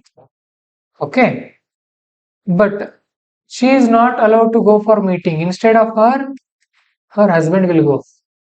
ಅರ್ಥ ಆಯ್ತಾ? ಚುನಾವಣೆಯಲ್ಲಿ ಹೆಣ್ಮಕ್ಳಿಗೆ ಇದಿರ್ತಾರೆ, ಆದ್ರೆ ಅವ್ರು ಹೋಗಲ್ಲ ಗ್ರಾಮ ಪಂಚಾಯತ್ಗಳಿಗೆ. ಅವ್ರ ಬದಲಾಗಿ ಅವ್ರ ಗಂಡಂದಿರು ಅಥವಾ ಅವ್ರ ಸಹೋದರ ಸಹೋದರಿಯರು ಹೋಗಿ ಬರ್ತಾರೆ. ಅರ್ಥ ಆಯ್ತಾ? ಸೊ ಇದನ್ನ ಏನಂತ ಕರೀತಾರೆ? ಪ್ರಾಕ್ಸಿ ರೆಪ್ರೆಸೆಂಟೇಷನ್ ಅಂತ ಇಲ್ಲಿ ಕರೀತಾ ಇದ್ದಾರೆ. ವೆರಿ ಇಂಪಾರ್ಟೆಂಟ್ ಪಾಯಿಂಟ್ ಇದು ಅಲ್ವಾ? ಇವನ್ನೆಲ್ಲ ನಾವು ಪ್ರಬಂಧದಲ್ಲಿ ಯೂಸ್ ಮಾಡ್ಕೊಳ್ಬಹುದು. V can use them as an examples in essay also. ನೋಡ್ರಿ ಏನ್ ಹೇಳುತ್ತೆ, according to 73rd constitution amendment, ಸಂವಿಧಾನದ 73ನೇ ತಿದ್ದುಪಡಿ ಪ್ರಕಾರ ಮಹಿಳೆಯರಿಗೆ 1/3 ರಿಸರ್ವೇಶನ್ ಇದೆ. ಅಂದ್ರೆ 33% ರಿಸರ್ವೇಶನ್ ಫಾರ್ ವಿಮೆನ್ ಇನ್ ಗ್ರಾಮ ಪಂಚಾಯತ್ ಎಲೆಕ್ಷನ್ಸ್. ಅಂದ್ರೆ 10 ಸೀಟ್ ಇದೆ ಅಂತ ಅಂದ್ರೆ 3 ಸೀಟ್ ಯಾರಿಗಿರ್ಬೇಕು? ಮಹಿಳೆಯರಿಗೇನೆ ಇರಬೇಕು. ಓಕೆ, ಕೆಲವೊಂದು ರಾಜ್ಯಗಳಲ್ಲಿ 50% ಕೂಡ ಇದೆ. ಬಿಹಾರದಂತ ರಾಜ್ಯಗಳಲ್ಲಿ 50% ಮಾಡಿದ್ದಾರೆ ಅವರು ಅದನ್ನು. ಓಕೆ, ಬಟ್ ಅದರಿಂದ ಏನಾಗ್ತಾ ಇದೆ? They are serving as a ಮೇರ್ ಫಿಗರ್ ಹೆಡ್ಸ್. ಅವ್ರು ಒಂದ್ ರೀತಿ ಉತ್ಸವ ಮೂರ್ತಿಗಳ ತರ ಮಾತ್ರ ಕಾಣ್ತಾ ಇದಾರೆ ಅಲ್ಲಿ. ನಿಜವಾಗ್ಲೂ ಕೂಡ ಅಲ್ಲಿ ಹೋಗಿ ವರ್ಕ್ ಮಾಡ್ತಾ ಇರೋರು ಯಾರು? ಅವರ ಮನೆಯವರು ಅಂತ ಇಲ್ಲಿ ಹೇಳ್ತಾ ಇದ್ದಾರೆ. ಓಕೆ, ಸೊ ಅದರಿಂದ ಏನ್ ಸಮಸ್ಯೆ ಸರ್, ನಿಮ್ಗೇನ್ ಪ್ರಾಬ್ಲಮ್ ಆಗ್ತಾ ಇದೆ ಅಂತ ನೀವು ಕೇಳಬಹುದು. ನನಗೇನ್ ಪ್ರಾಬ್ಲಮ್ ಆಗ್ತಾ ಇಲ್ಲ. ಪ್ರಾಬ್ಲಮ್ ಏನಂತ ಅಂದ್ರೆ ಇಲ್ಲಿದೆ ನೋಡ್ರಿ, ಇಂಪಾರ್ಟೆನ್ಸ್ ಆಫ್ ವಿಮೆನ್ ಪಾರ್ಟಿಸಿಪೇಷನ್. ಮಹಿಳೆಯರಲ್ಲಿ ಹೋಗೋದ್ರಿಂದ ಏನಾಗತ್ತೆ ಅಂತ ಅಂದ್ರೆ, first they will know what is maternal health care ಅಲ್ವಾ? ಅಂದ್ರೆ ಹೆಣ್ಮಕ್ಳಿಗೆ ಅವರು ತಾಯಂದ್ರೆ ಆದಾಗ ಆಗುವಂತ ಸಮಸ್ಯೆಗಳು ಅವ್ರಿಗೆ ಅಷ್ಟೇ ಅರ್ಥ ಆಗತ್ತೆ. ಆಮೇಲೆ there will be better community development. Women led council invest in more essential infrastructure. ನೋಡಿ, ಈಗ ನೀರಿನ ಮಹತ್ವ ಗಂಡು ಮಕ್ಳಿಗೆ ಜಾಸ್ತಿ ಗೊತ್ತಿರುತ್ತೋ ಅಥವಾ ಹೆಣ್ಮಕ್ಳಿಗೆ ಜಾಸ್ತಿ? ಹೆಣ್ಮಕ್ಳಿಗೆ ಅಲ್ವಾ, ಅವರೇ ಅಡಿಗೆ ಮಾಡೋದು, ಅವರೇ ಪಾತ್ರೆಗಳು, ಅವ್ರಿಗೆ ಅರಿವಿರುತ್ತೆ ಅದರದ್ದು. ಸ್ವಚ್ಛತೆ ಬಗ್ಗೆನೂ ಕೂಡ ಅವ್ರಿಗೆ ಅರಿವಿರುತ್ತೆ. ರೋಡ್ಸ್, ಸ್ಕೂಲ್, ಹೆಲ್ತ್ ಕೇರ್ ಅಂತ ಬಂದಾಗ ಅವರು ಜಾಸ್ತಿ ಫೋಕಸ್ ಮಾಡ್ತಾರೆ. ಸೊ ಇದರಿಂದ ಮಹಿಳೆ ನಾಯಕತ್ವದ ಬೆಳವಣಿಗೆ ನಮಗೆ ಕಂಡು ಬರುತ್ತೆ. Better community development, pathway to higher political representation. ಅವರಿಗೆ ನಾವು ಗ್ರಾಮ ಪಂಚಾಯತ್ ಲೆವೆಲ್ ಅಲ್ಲಿ ಅವಕಾಶ ಮಾಡಿಕೊಟ್ಟಾಗ ಹಾಗೇನೆ ಮೇಲಿನ ಹಂತಕ್ಕೆ ಅವ್ರು ಬೆಳೀತಾ ಹೋಗ್ತಾರೆ. Okay, you have to write. ನಾನು ಇಲ್ಲಿ ಹೇಳ್ತಾ ಇದ್ದೀನಲ್ಲ, ಇಂಥ ಪದಗಳು ಬಳಸೋ ಹಾಗಿಲ್ಲ, ಇದೇ ತರದ ಸ್ಥಳಗಳನ್ನ ಬರೀಬೇಕು. ಇದನ್ನ ಕನ್ನಡದಲ್ಲಿ ಏನಂತಾರೆ ನೀವು ಅದನ್ನ ಚೆಕ್ ಮಾಡ್ಕೊಳ್ಬೇಕು ಆಮೇಲೆ. ಓಕೆ, ಹೈಯರ್ ಅಂತ ಅಂದ್ರೆ ಮೇಲ್ಸ್ತರದ ರಾಜಕೀಯ ಪ್ರಾತಿನಿಧ್ಯಕ್ಕೆ ಇದು ದಾರಿಯಾಗುತ್ತದೆ. ಆದರ ಸಾಲಗಳನ್ನ ಬರೀಬೇಕು ಕನ್ನಡದವರು. ಓಕೆ, ಹಾಗೆ ಯಾಕೆ ಈ ತರ ಆಗ್ತಾ ಇದೆ? ಯಾಕೆ women are not allowed to go for panchayat? Common generation think is women are not effective leaders. ಮಹಿಳೆಯರು ಎಫೆಕ್ಟಿವ್ ಲೀಡರ್ ಅಲ್ಲ ಅನ್ನುವಂತ ಒಂದು ಮನಸ್ಥಿತಿ ಇದೆ ನಮ್ಮಲ್ಲಿ. ಅದು ಹೋಗ್ಬೇಕು, ಸರಿನಾ? ಸೊ ಇದಕ್ಕೆ ಕೆಲವೊಂದು ಪರಿಹಾರಗಳನ್ನ, ಸುಧಾರಣೆಗಳನ್ನ ಆ ಕಮಿಟಿ ಹೇಳಿದೆ. ಏನೇನ್ ಹೇಳಿದೆ? ಸ್ಟ್ರಿಕ್ಟ್ ಪೆನಾಲ್ಟೀಸ್, ಈ ತರ ಯಾರಾದ್ರೂ ಮಾಡಿದ್ರೆ ಅವರಿಗೆ ಶಿಕ್ಷೆ ಕೊಡ್ರಿ. ಆಮೇಲೆ strong policies, Kerala style gender exclusive quotas, public swearing in ceremonies and women panchayat federation. ಕೇರಳದಲ್ಲಿ ಕೆಲವೊಂದು ಸುಧಾರಣೆ ತರಲಾಗಿದೆ. ಅಂದ್ರೆ ಅಲ್ಲಿ ಪಬ್ಲಿಕ್ ನಲ್ಲೇ ಪ್ರಮಾಣ ವಚನ ತೆಗೆದುಕೊಳ್ಳುವಂತ ಕಾರ್ಯಕ್ರಮವನ್ನು ಮಾಡ್ತಾರೆ ಅವರು. ಓಕೆ, ಆ ತರ. Then technology solution, virtual reality simulation training. ಟೆಕ್ನಾಲಜಿನ ಬಳಸ್ಕೊಂಡು ಅವ್ರಿಗೆ ತರಬೇತಿಯನ್ನ ಕೊಡುವಂತ ಕೆಲಸಗಳನ್ನು ಕೂಡ ಇಲ್ಲಿ ಮಾಡ್ಬೇಕಾಗತ್ತೆ. ಅಂಡ್ ಹೆಲ್ಪ್ ಲೈನ್ ಗಳನ್ನ ಯೂಸ್ ಮಾಡಬೇಕು. Watchdog committees and whistleblower rewards. 3 ಪದಗಳಿದೆ, ನೀವು ಇದನ್ನೇ ಬಳಸ್ಕೊಳ್ಬೇಕು ಎಕ್ಸಾಮ್ ನಲ್ಲಿ. ಹೇಗೆ? ಹೆಲ್ಪ್ ಲೈನ್ ಅಂತ ಅಂದ್ರೆ ಯಾರಿಗಾದ್ರೂ ಏನಾದ್ರೂ ಸಮಸ್ಯೆ ಆದ್ರೆ ಸಹಾಯವಾಣಿಯನ್ನು ತೆಗೆದಿಡಬೇಕು. And there should be watchdog committees. ಪಂಚಾಯತ್ಗಳಿದೆ ಅನ್ಕೊಡ್ರಿ, ಗ್ರಾಮ ಪಂಚಾಯತ್ಗಳಿದೆ, ಅಲ್ಲಿ ಮೀಟಿಂಗ್ ಆಗ್ತಾ ಇದೆ ಅನ್ಕೊಡ್ರಿ. ಆ ಮೀಟಿಂಗ್ ಅನ್ನ ಆಗಾಗ ಚೆಕ್ ಮಾಡೋಕೆ ಕಮಿಟಿಗಳು ಬರ್ತಾ ಇರಬೇಕು. ಆ ಮೀಟಿಂಗ್ ನಲ್ಲಿ ಮಹಿಳೆಯರೇ ಭಾಗವಹಿಸ್ತಾ ಇದಾರೋ ಇಲ್ವೋ, ಅಥವಾ ಅವ್ರ ಮನೆಯವರು ಭಾಗವಹಿಸ್ತಾ ಇದಾರ, whether women is participating in meeting or their family members. So there should be some watchdog committees. ಆಮೇಲೆ whistleblower rewards. Whistleblower ಅಂತ ಅಂದ್ರೆ ಯಾರು? ವಿಜಲ್ ಬ್ಲೋವರ್ ಸಿಟಿ ಹೊಡಿತಾರ ಅವರ. ವಿಸಿಲ್ ಬ್ಲೋವರ್ ಅಂತ ಅಂದ್ರೆ ಕನ್ನಡದಲ್ಲಿ ಶಿಳ್ಳೆ ಯೂದಗ ಅಂತ ಬರೀಬಹುದು, ಬಟ್ ವಿಸಿಲ್ ಬ್ಲೋವರ್ ಅಂತಾನೆ ಬರೀಬಹುದು. ಇದ್ರ ವಿರುದ್ಧ ಧ್ವನಿ ಎತ್ತವರು. Okay, the person who gives or who asks about this question in government, he is also called whistleblower. Maybe who ask for corruption. Corruption ಯಾಕೆ ಆಗ್ತಾ ಇದೆ ಅಂತ ಪ್ರಶ್ನೆ ಮಾಡ್ತಾರಲ್ಲ ಅವ್ರಿಗೆಲ್ಲ ಏನ್ ಕೊಡೋದು? ಬಹುಮಾನವನ್ನು ಕೊಡುವಂಥದ್ದು. And use panchayat Nirnay portal to allow citizens to track elected pradhans participation. Panchayat Nirnay ಅನ್ನುವಂತ ಒಂದು ಪೋರ್ಟಲ್ ಇದೆ.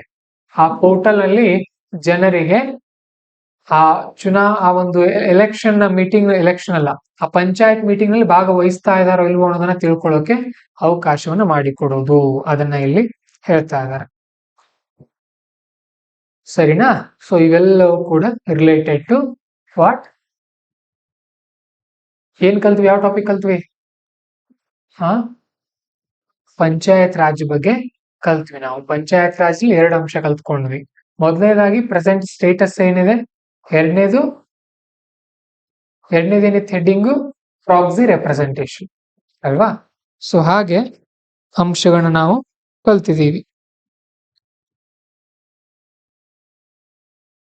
ಈಸಿ ಅನಿಸ್ತಾ ಇದೆಯಾ? It is very easy. ಮತ್ತೆ ನಾಲೆಜ್ ಸಿಕ್ಕಾಪಟ್ಟೆ ಬರುತ್ತೆ. ಜಸ್ಟ್ ಎಷ್ಟು ಪೇಜ್ ನೋಡಿದ್ವಿ ನಾವು? 1 2 3 4 5 ಪೇಜ್ ಓದಿದ್ವಿ. ಎಷ್ಟು ನಾಲೆಜ್ ಬಂತು ನಮ್ಗೆ ಈಗ? ಹೇಳ್ರಿ, ಪಂಚಾಯತ್ ರಾಜ್ ಯಾವ ಆರ್ಟಿಕಲ್ ನ ಅಡಿಯಲ್ಲಿ ಸ್ಟಾರ್ಟ್ ಆಯ್ತು ಭಾರತದಲ್ಲಿ? 73. ಈ ತರ ನೀವು ಆರ್ಟಿಕಲ್ ನೆನ್ಪಿಟ್ಕೊಳ್ಳೋಕೆ ಲಕ್ಷ್ಮೀಕಾಂತ್ ಬುಕ್ ಓಪನ್ ಮಾಡ್ಬೇಕಂತ ಇಲ್ಲ, ಇಲ್ಲೂ ಕೂಡ ನೆನ್ಪಿಟ್ಕೊಳ್ಬಹುದು ಅಲ್ವಾ? ಆಮೇಲೆ ಎಷ್ಟು ಸಾವಿರ ಗ್ರಾಮ ಪಂಚಾಯತ್ಗಳಲ್ಲಿ ಕಂಪ್ಯೂಟರ್ ಇಲ್ಲ? 40,000. ಅಂದಾಜು ಹೇಳ್ರಿ, 50,000 ಬರೀರಿ, 45 ಬರೀರಿ, ಏನ್ ತಪ್ಪಿಲ್ಲ. ಒಂದ್ 4-5 ಸಾವಿರ ಹೆಚ್ಚು ಕಮ್ಮಿ ಆಗಿರತ್ತೆ, ನೋ ಪ್ರಾಬ್ಲಮ್. ಬಟ್ 2-3 ಲಕ್ಷ ಅನ್ಬಾರ್ದು ಅಷ್ಟೇ, ಸಮೀಪ ಇರ್ಬೇಕು ನಿಮ್ದು. ಓಕೆ, ಸರಿ. ನ್ಯೂಸ್ ಇನ್ ಶಾರ್ಟ್ಸ್ ಅಂತ ಬರುತ್ತೆ ಇದೇ ಮ್ಯಾಗಝಿನ್ ಅಲ್ಲಿ. So these are very important for films ತುಂಬಾ ಮುಖ್ಯ ಆಗುತ್ತೆ ಇದು. And also we can use this for mains also. ಯಾಕೆ ಸುದ್ದಿಯಲ್ಲಿ ನೋಡೋಣ.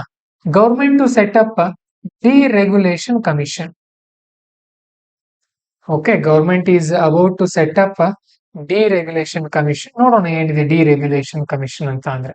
ರೆಗ್ಯುಲೇಷನ್ ಅಂತ ಅಂದ್ರೆ what is the meaning of regulation? To take control of something, ಯಾವ್ದನ್ನಾದ್ರ ಮೇಲೆ ನಿಯಂತ್ರಣ ತೆಗೆದುಕೊಳ್ಳೋದು. ಡಿರೆಗ್ಯುಲೇಟ್ ಅಂತ ಅಂದ್ರೆ ನಿಯಂತ್ರಣವನ್ನ ಬಿಟ್ಕೊಡೋದು, ಗಿವಿಂಗ್ ಪವರ್ ಟು ಅದರ್ಸ್, ಆ ತರ. Prime minister announce the government will set up deregulation commission to reduce the state's role in governance.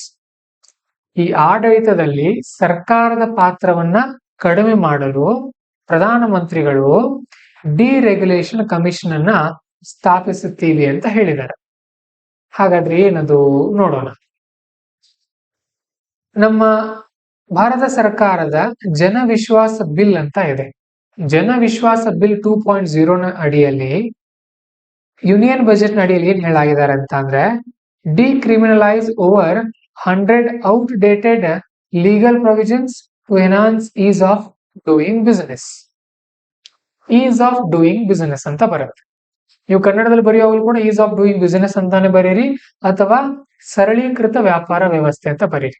ಅಂದ್ರೆ business ಮಾಡೋರಿಗೆ ಈಸಿಯಾಗಿ ಮಾಡೋದು ವ್ಯವಸ್ಥೆಯನ್ನು. ಏನಾಗಿದೆ, we have lot of outdated legal rules. ನಮ್ಮ ದೇಶದಲ್ಲಿ ಬಹಳಷ್ಟಿದೆ ಲೀಗಲ್ ರೂಲ್ಸ್, ಅವುಗಳನ್ನ ಕಡಿಮೆ ಮಾಡೋಣ ಅಂತ ಹೇಳಲಾಗಿದೆ. ಸರಿ, ಏನು ಡಿರೆಗ್ಯುಲೇಷನ್ ಅಂತ ಅಂದ್ರೆ? It defines deregulation is reduction or elimination of government oversight in on industry. ಯಾವುದೋ ಒಂದು ಇಂಡಸ್ಟ್ರಿನಲ್ಲಿ ಸರ್ಕಾರದ ಪಾತ್ರವನ್ನ ಕಡಿಮೆ ಮಾಡೋದು. ಯಾರು ಅಂಡರ್ಲೈನ್ ಹೈಲೈಟ್ ಮಾಡ್ಕೊಳ್ತಾ ಇಲ್ಲ, ಹಾಗೆ ಕೂತಿದ್ದೀರಿ. ಅಂಡರ್ಲೈನ್ ಅವ್ರ ಹೈಲೈಟ್ ಇಂಪಾರ್ಟೆಂಟ್ ಪಾಯಿಂಟ್, ಆಮೇಲೆ ಮಾಡ್ಕೊಳಕ್ ಆಗಲ್ಲ. ಸರಿ, ಹಾಗಾದ್ರೆ ಎಲ್ಲಿಂದ ಇದು ಮಾಡೆಲ್ ಎಲ್ಲಿಂದ ತಗೊಂಡ್ವಿ ನಾವು ಅಂತ ಅಂದ್ರೆ, ಅಮೆರಿಕಾದಲ್ಲಿ ಡಾಜ್ ಅಂತ ಒಂದು ಮಾಡಿದ್ದಾರೆ ಇತ್ತೀಚೆಗೆ, ಡಿಪಾರ್ಟ್ಮೆಂಟ್ ಆಫ್ ಗವರ್ಮೆಂಟ್ ಎಫಿಷಿಯನ್ಸಿ. ಯಾರು ಮುಖ್ಯಸ್ಥರಿದ್ರದ್ದು? Elon Musk. ಯುಕೆ ನಲ್ಲಿ ಬೆಟರ್ ರೆಗ್ಯುಲೇಷನ್ ಫ್ರೇಮ್ವರ್ಕ್ ಅಂತ ಮಾಡಿದ್ದಾರೆ. ನ್ಯೂಜಿಲೆಂಡ್ ನಲ್ಲಿ ಮಿನಿಸ್ಟ್ರಿ ಆಫ್ ರೆಗ್ಯುಲೇಷನ್ ಅಂತ ಮಾಡಿದ್ದಾರೆ.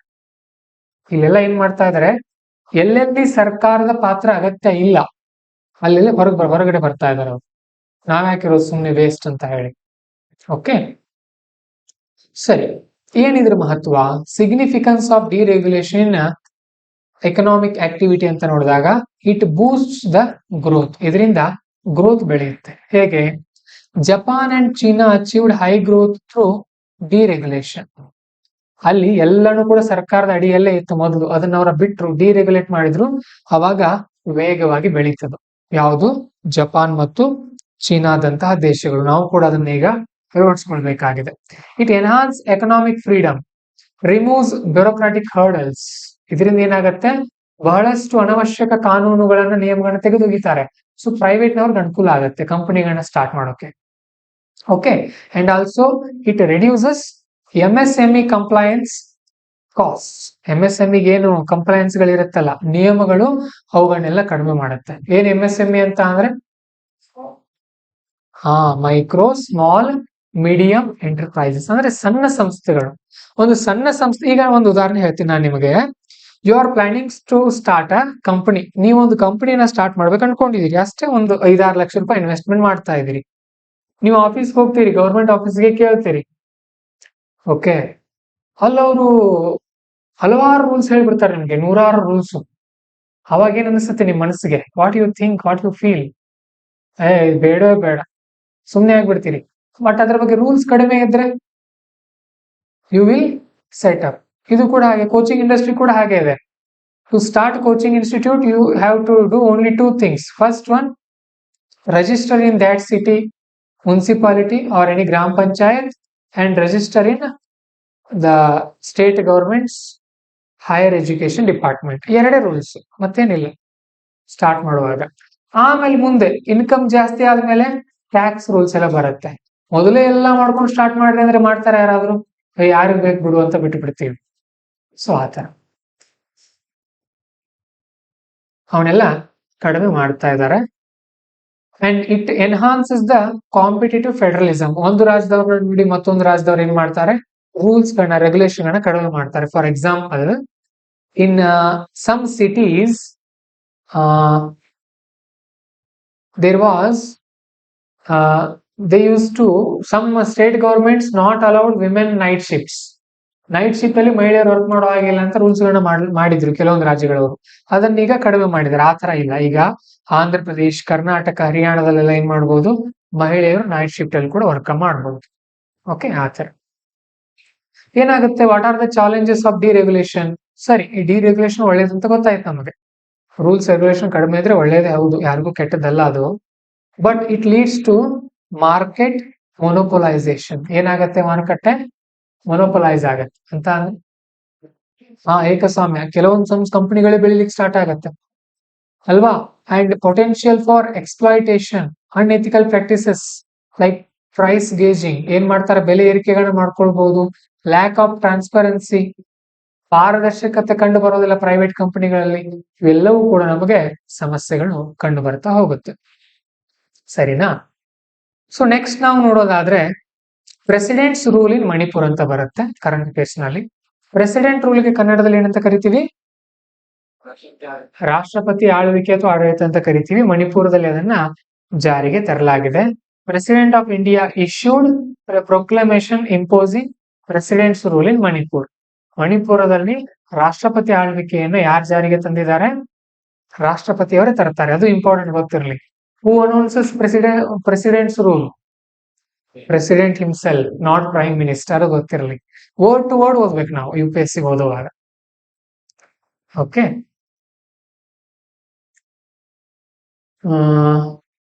ಸರಿ. ಹಾಗಾದ್ರೆ ಸ್ವಲ್ಪ ಪ್ರೆಸಿಡೆಂಟ್ ರೂಲ್ ಬಗ್ಗೆ ನಾವು ನೋಡೋದಾದ್ರೆ ಪಾಲಿಟಿನಲ್ಲಿ ಕಲಿತೀವಿ. ಇದ್ರ ಬಗ್ಗೆ ನಾವು ಡೀಟೇಲ್ ಆಗಿ, ಸಿಂಪಲ್ ಆಗಿ ನಾನು ಹೇಳ್ಬಿಡ್ತೀನಿ ನಿಮಗೆ. ಸಂವಿಧಾನದ ಆರ್ಟಿಕಲ್ 356 ಅಡಿಯಲ್ಲಿ ನಮಗೆ ಪ್ರೆಸಿಡೆಂಟ್ಸ್ ರೂಲ್ ಬರುತ್ತೆ, ರಾಷ್ಟ್ರಪತಿ ಆಳ್ವಿಕೆ ಅನ್ನೋದು. ಸೊ ಯಾವಾಗ ಜಾರಿಗೆ ತರ್ತಾರೆ ಇದನ್ನ 356 ಅಂತ ಅಂದ್ರೆ, ಗವರ್ನರ್ ರಿಪೋರ್ಟ್ ಕೊಡ್ತಾರೆ. Governor will give report to president and accordance with the constitution provision. ಅಂದ್ರೆ ರಾಜ್ಯವನ್ನ ನಾವು ಸಂವಿಧಾನದ ಅಡಿಯಲ್ಲಿ ಮುಂದುವರ್ಸ್ಕೊಂಡು ಹೋಗೋಕೆ ಆಗ್ತಾ ಇಲ್ಲ, ಸ್ವಲ್ಪ ಕಷ್ಟ ಆಗ್ತಾ ಇದೆ, ಏನೋ ಸಮಸ್ಯೆ ಇದೆ ಅಂದಾಗ ಗವರ್ನರ್ ರಿಪೋರ್ಟ್ ಕೊಡ್ತಾರೆ ಪ್ರೆಸಿಡೆಂಟ್ಗೆ. ಆಗ ಪ್ರೆಸಿಡೆಂಟ್ ಅದನ್ನ ನೋಡಿ ಜಾರಿಗೆ ತರ್ತಾರೆ. ಓಕೆ, ಇನ್ನೂ ಒಂದು ಬರುತ್ತೆ ಆರ್ಟಿಕಲ್ 365. ಇದ್ರ ಅಡಿಯಲ್ಲಿ ಏನಂತ ಅಂದ್ರೆ, if state fails to comply with the union government direction, ಕೇಂದ್ರ ಸರ್ಕಾರ ಕೊಟ್ಟಂತ ಸಲಹೆಯನ್ನ ರಾಜ್ಯ ಸರ್ಕಾರ ಪಾಲಿಸಲಿಲ್ಲ ಅಂತ ಅಂದ್ರೆ, ಆಗ ಇದು ಕೇಂದ್ರ ಸರ್ಕಾರದವರು ಏನ್ ಮಾಡ್ಬೋದು, ಆರ್ಟಿಕಲ್ 365 ಅಡಿಯಲ್ಲಿ ಮತ್ತೆ ರಾಷ್ಟ್ರಪತಿ ಆಳ್ವಿಕೆನ ಜಾರಿಗೆ ತರಬಹುದು. ಆ ತರ ಕೂಡ ಸಂವಿಧಾನದ ಅವಕಾಶ ಇದೆ. ಇದನ್ನ ನಾವು ಪಾಲಿಟಿನಲ್ಲಿ ಡೀಟೇಲ್ ಆಗಿ ಕಲಿತೀವಿ. ಇಷ್ಟು ನೆನ್ಪಿಟ್ಕೊಳ್ಳೋದು. ಪಾಲಿಟಿನಲ್ಲಿ ಕಲ್ತಿರ್ತೀವಿ, ಇಲ್ಲಿ ರಿವಿಷನ್ ಆಗ್ತಾ ಹೋಗುತ್ತೆ. ಎಕನಾಮಿಯಲ್ಲಿ ಕಲ್ತಿರ್ತೀವಿ, ಇಲ್ಲಿ ರಿವಿಷನ್ ಆಗ್ತಾ ಹೋಗುತ್ತೆ. ಎನ್ವೈರನ್ಮೆಂಟಲ್ ಕಲ್ತಿರ್ತೀವಿ, ಇಲ್ಲಿ ರಿವಿಷನ್ ಆಗ್ತಾ ಹೋಗುತ್ತೆ. ಸೊ ಮಲ್ಟಿಪಲ್ ಟೈಮ್ಸ್ ರಿವಿಷನ್ ಇರುತ್ತೆ. ಪದೇ ಪದೇ ಪದೇ ಪದೇ ಓದ್ತಾ ಇರಬೇಕು. ಅವಾಗ ನಿಮಗೆ ಈಸಿಯಾಗಿ ಎಕ್ಸಾಮ್ ಕ್ಲಿಯರ್ ಮಾಡಬಹುದು. ಇದು ಇಂಪಾರ್ಟೆಂಟ್ ನೋಡ್ರಿ. ಡ್ಯೂರೇಷನ್ ಎಷ್ಟವರೆಗೂ ಇರುತ್ತೆ ಇದು? Okay, article 356 it shall cease to operate at the expiration of 2 months unless approved by the both houses by simple majority. 2 houses ಇದೆ ನಮ್ಮ ಪಾರ್ಲಿಮೆಂಟ್ ನಲ್ಲಿ, ಒಂದು ಲೋಕಸಭಾ ಮತ್ತೊಂದು ರಾಜ್ಯಸಭಾ. ಇಬ್ರು ಕೂಡ ಸೇರಿ 2 ತಿಂಗಳ ಒಳಗಾಗಿ ಇದಕ್ಕೆ ಅಪ್ರೂವ್ ಕೊಡ್ಬೇಕು. ಓಕೆ, ಅಪ್ರೂವ್ ಕೊಟ್ರು ಅಂತ ಅಂದ್ರೆ ಎಲ್ಲಿವರೆಗೂ ಮುಂದುವರಿಯುತ್ತೆ? 6 ತಿಂಗಳ ಕಾಲ ಮುಂದುವರಿಯುತ್ತೆ. ಅಪ್ರೂವ್ ಕೊಡ್ಲಿಲ್ಲ ಅಂತಂದ್ರೆ ಎಂಡ್ ಆಗ್ಬಿಡುತ್ತೆ ಅಲ್ಲಿಗೆ.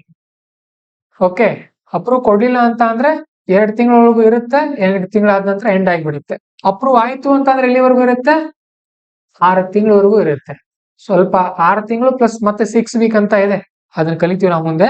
ಮತ್ತೆ ಎಷ್ಟು ವರ್ಷ ಮುಂದುವರಿಸಬಹುದು ಇದನ್ನ ನಾವು? ಈ ತರ 3 ವರ್ಷ ಮಾತ್ರ. ಪ್ರತಿ ಸಾರಿ 6 ತಿಂಗಳಿಗೊಮ್ಮೆ ಅಪ್ರೂವಲ್ ತಗೊಳ್ತಾ ಇರಬೇಕು. ಶಾಶ್ವತವಾಗಿ ಒಂದು 100 ವರ್ಷ 10 ವರ್ಷ ನಾವು ರಾಷ್ಟ್ರಪತಿ ಆಳ್ವಿಕೆ ಆಗ್ತೀನಿ ಅಂದ್ರೆ ನಡೆಯಲ್ಲ. ವೈ? ಯಾಕೆ? ಅದನ್ನ ಥಿಂಕ್ ಮಾಡ್ಬೇಕು. ಅದನ್ನ ಕ್ರಿಟಿಕಲ್ ಅನಾಲಿಸಿಸ್ ಅಂತ ಕರಿತೀವಿ. 10 ವರ್ಷ ರಾಷ್ಟ್ರಪತಿ ಆಳ್ವಿಕೆನ ಹಾಕೋಕ್ಕಾಗಲ್ಲ, ನಮ್ಮ ಸಂವಿಧಾನದಲ್ಲಿ ಅವಕಾಶ ಇಲ್ಲ. ಅಲ್ಲ, ಇನ್ನೂ ಬೇಕು ನನಗೆ. ಹೇಳ್ರಿ, ಎಂತ ದೇಶ ನಮ್ದು? ಹಾ, ರಾಷ್ಟ್ರಪತಿ ಅವರು ಪ್ರಜಾಪ್ರಭುತ್ವ, ಅವರು ಏನಪ್ಪಾ ಗೌರ್ಮೆಂಟ್, ಅವರು ಗೌರ್ಮೆಂಟ್ ಒಂದು ಭಾಗ ಹೌದು, ಬಟ್ ಅವ್ರಿಗೊಂದು ಇಂಡಿಪೆಂಡೆಂಟ್ ಅಧಿಕಾರ ಇದೆ. ಆಕ್ಚುಯಲ್ ರಿಯಲ್ ಗೌರ್ಮೆಂಟ್ ಯಾರು? ಚುನಾವಣೆಯಿಂದ ಆಯ್ಕೆ ಆಗಿರುವಂತ ಸರ್ಕಾರ ಯಾವುದು? ಮುಖ್ಯಮಂತ್ರಿಯನ್ನ ತೆಗೆದು ಹಾಕಿ ನಾನೇ ಇರ್ತೀನಿ ಅಂದ್ರೆ 10 ವರ್ಷ. ರಾಷ್ಟ್ರಪತಿ ಅವರು by removing the chief minister, the president will say, okay, I will rule this state for 10 years ಅಂತ ಅಂದ್ರೆ ಅದೇ ಪ್ರಜಾಪ್ರಭುತ್ವ ಆಯ್ತು. ಸೊ ನಮ್ಮ ಸಂವಿಧಾನದಲ್ಲಿ ಅಷ್ಟು ಅವಕಾಶ ಇಲ್ಲ, ನೆನ್ಪಿಟ್ಕೊಡ್ರಿ. ಮತ್ತೆ ಇದನ್ನ ಹೇಗೆ ರಿಮೂವ್ ಮಾಡಬಹುದು? ಯಾರು ಹಾಕಿರ್ತಾರಲ್ಲ ಅವ್ರ ಹಿಂದೆ ತೆಗೆದುಕೊಳ್ತಾರೆ. ಯಾರು ಹಾಕಿರ್ತಾರೆ? ಪ್ರೆಸಿಡೆಂಟ್ ಅವ್ರು ಹಾಕಿರ್ತಾರೆ, ಅವರ ಹಿಂದೆ ತೆಗೆದುಕೊಳ್ಬಹುದು. ಇಲ್ಲ ಅಪ್ರೂವಲ್ ಸಿಗ್ಲಿಲ್ಲ ಅಂತ ಅಂದ್ರೆ ಅಲ್ಲೂ ಕೂಡ ರದ್ದಾಗ್ಬಿಡುತ್ತೆ ತಾನಾಗಿ ಹೋಗಿ. ಇದ್ರ ಪರಿಣಾಮ ಏನೇನಾಗುತ್ತೆ? ಪ್ರೆಸಿಡೆಂಟ್ ಅವ್ರಿಗೆ ಫುಲ್ ಪವರ್ ಸಿಗುತ್ತೆ. ಓಕೆ, ಗವರ್ನರ್ ಅವರ ಸಹಾಯದಿಂದ ಅವರು ಆಡಳಿತ ಮಾಡೋಕೆ ಸ್ಟಾರ್ಟ್ ಮಾಡ್ತಾರೆ. ಮತ್ತೆ ಸ್ಟೇಟ್ ಲೆಜಿಸ್ಲೇಚರ್ ನ ಪವರ್ಗಳು ಕೂಡ ಪಾರ್ಲಿಮೆಂಟ್ಗೆ ಹೋಗುತ್ತೆ. ಪಾರ್ಲಿಮೆಂಟ್ ಅಂತ ಅಂದ್ರೆ ಸಂಸತ್ತು, ಸ್ಟೇಟ್ ಲೆಜಿಸ್ಲೇಚರ್ ಅಂತ ಅಂದ್ರೆ ನಮ್ಮ ವಿಧಾನಸಭೆ ಪ್ಲಸ್ ವಿಧಾನ ಪರಿಷತ್ ಇಲ್ಲಿ ಇರುತ್ತಲ್ಲ, ಇವ್ರು ಏನೇನು ಕಾನೂನು ಮಾಡ್ತಾ ಇದ್ರಲ್ಲ ಆ ಪವರ್ ಎಲ್ಲ ಅಲ್ಲಿ ಹೋಗುತ್ತೆ, ದಿಲ್ಲಿ ಹೋಗುತ್ತೆ. ಬೆಂಗಳೂರಿನಲ್ಲಿ ಮಾಡುವಂತ ಕಾನೂನುಗಳು ದಿಲ್ಲಿಯಲ್ಲಿ ಮಾಡೋಕ್ ಸ್ಟಾರ್ಟ್ ಮಾಡ್ತಾರೆ. Okay, and very important thing, it does not impact the high court. ಇದರಿಂದ ಹೈಕೋರ್ಟ್ ಏನೂ ಆಗಲ್ಲ. ಹೈಕೋರ್ಟ್ ಹೇಗಿರುತ್ತೋ ಹಾಗೆ ಇರುತ್ತೆ. High court is powerful. ಇಲ್ಲೊಂದು ಇಂಪಾರ್ಟೆಂಟ್ ಕೇಸ್ ಇದೆ. ಬಸವರಾಜ್ ಬೊಮ್ಮಾಯಿ ಅವ್ರ ತಂದೆಯವರು SR ಬೊಮ್ಮಾಯಿ ಅಂತ ಇದ್ರು. ಅವರು ಮುಖ್ಯಮಂತ್ರಿ ಇದ್ದಾಗ ಸಡನ್ ಆಗಿ ಕೇಂದ್ರ ಸರ್ಕಾರದವರು ರಾಷ್ಟ್ರಪತಿ ಆಳ್ವಿಕೆನ ಜಾರಿಗೆ ತಂದ್ರು. He was a chief minister in Karnataka, but Union government suddenly imposed president rule in Karnataka. So he went to Supreme Court. The case was run for 6 years. But ಅಷ್ಟರಲ್ಲಿ ಯಾರೋ ಬೇರೆಯವ್ರ ಮುಖ್ಯಮಂತ್ರಿ ಆಗಿದ್ರು.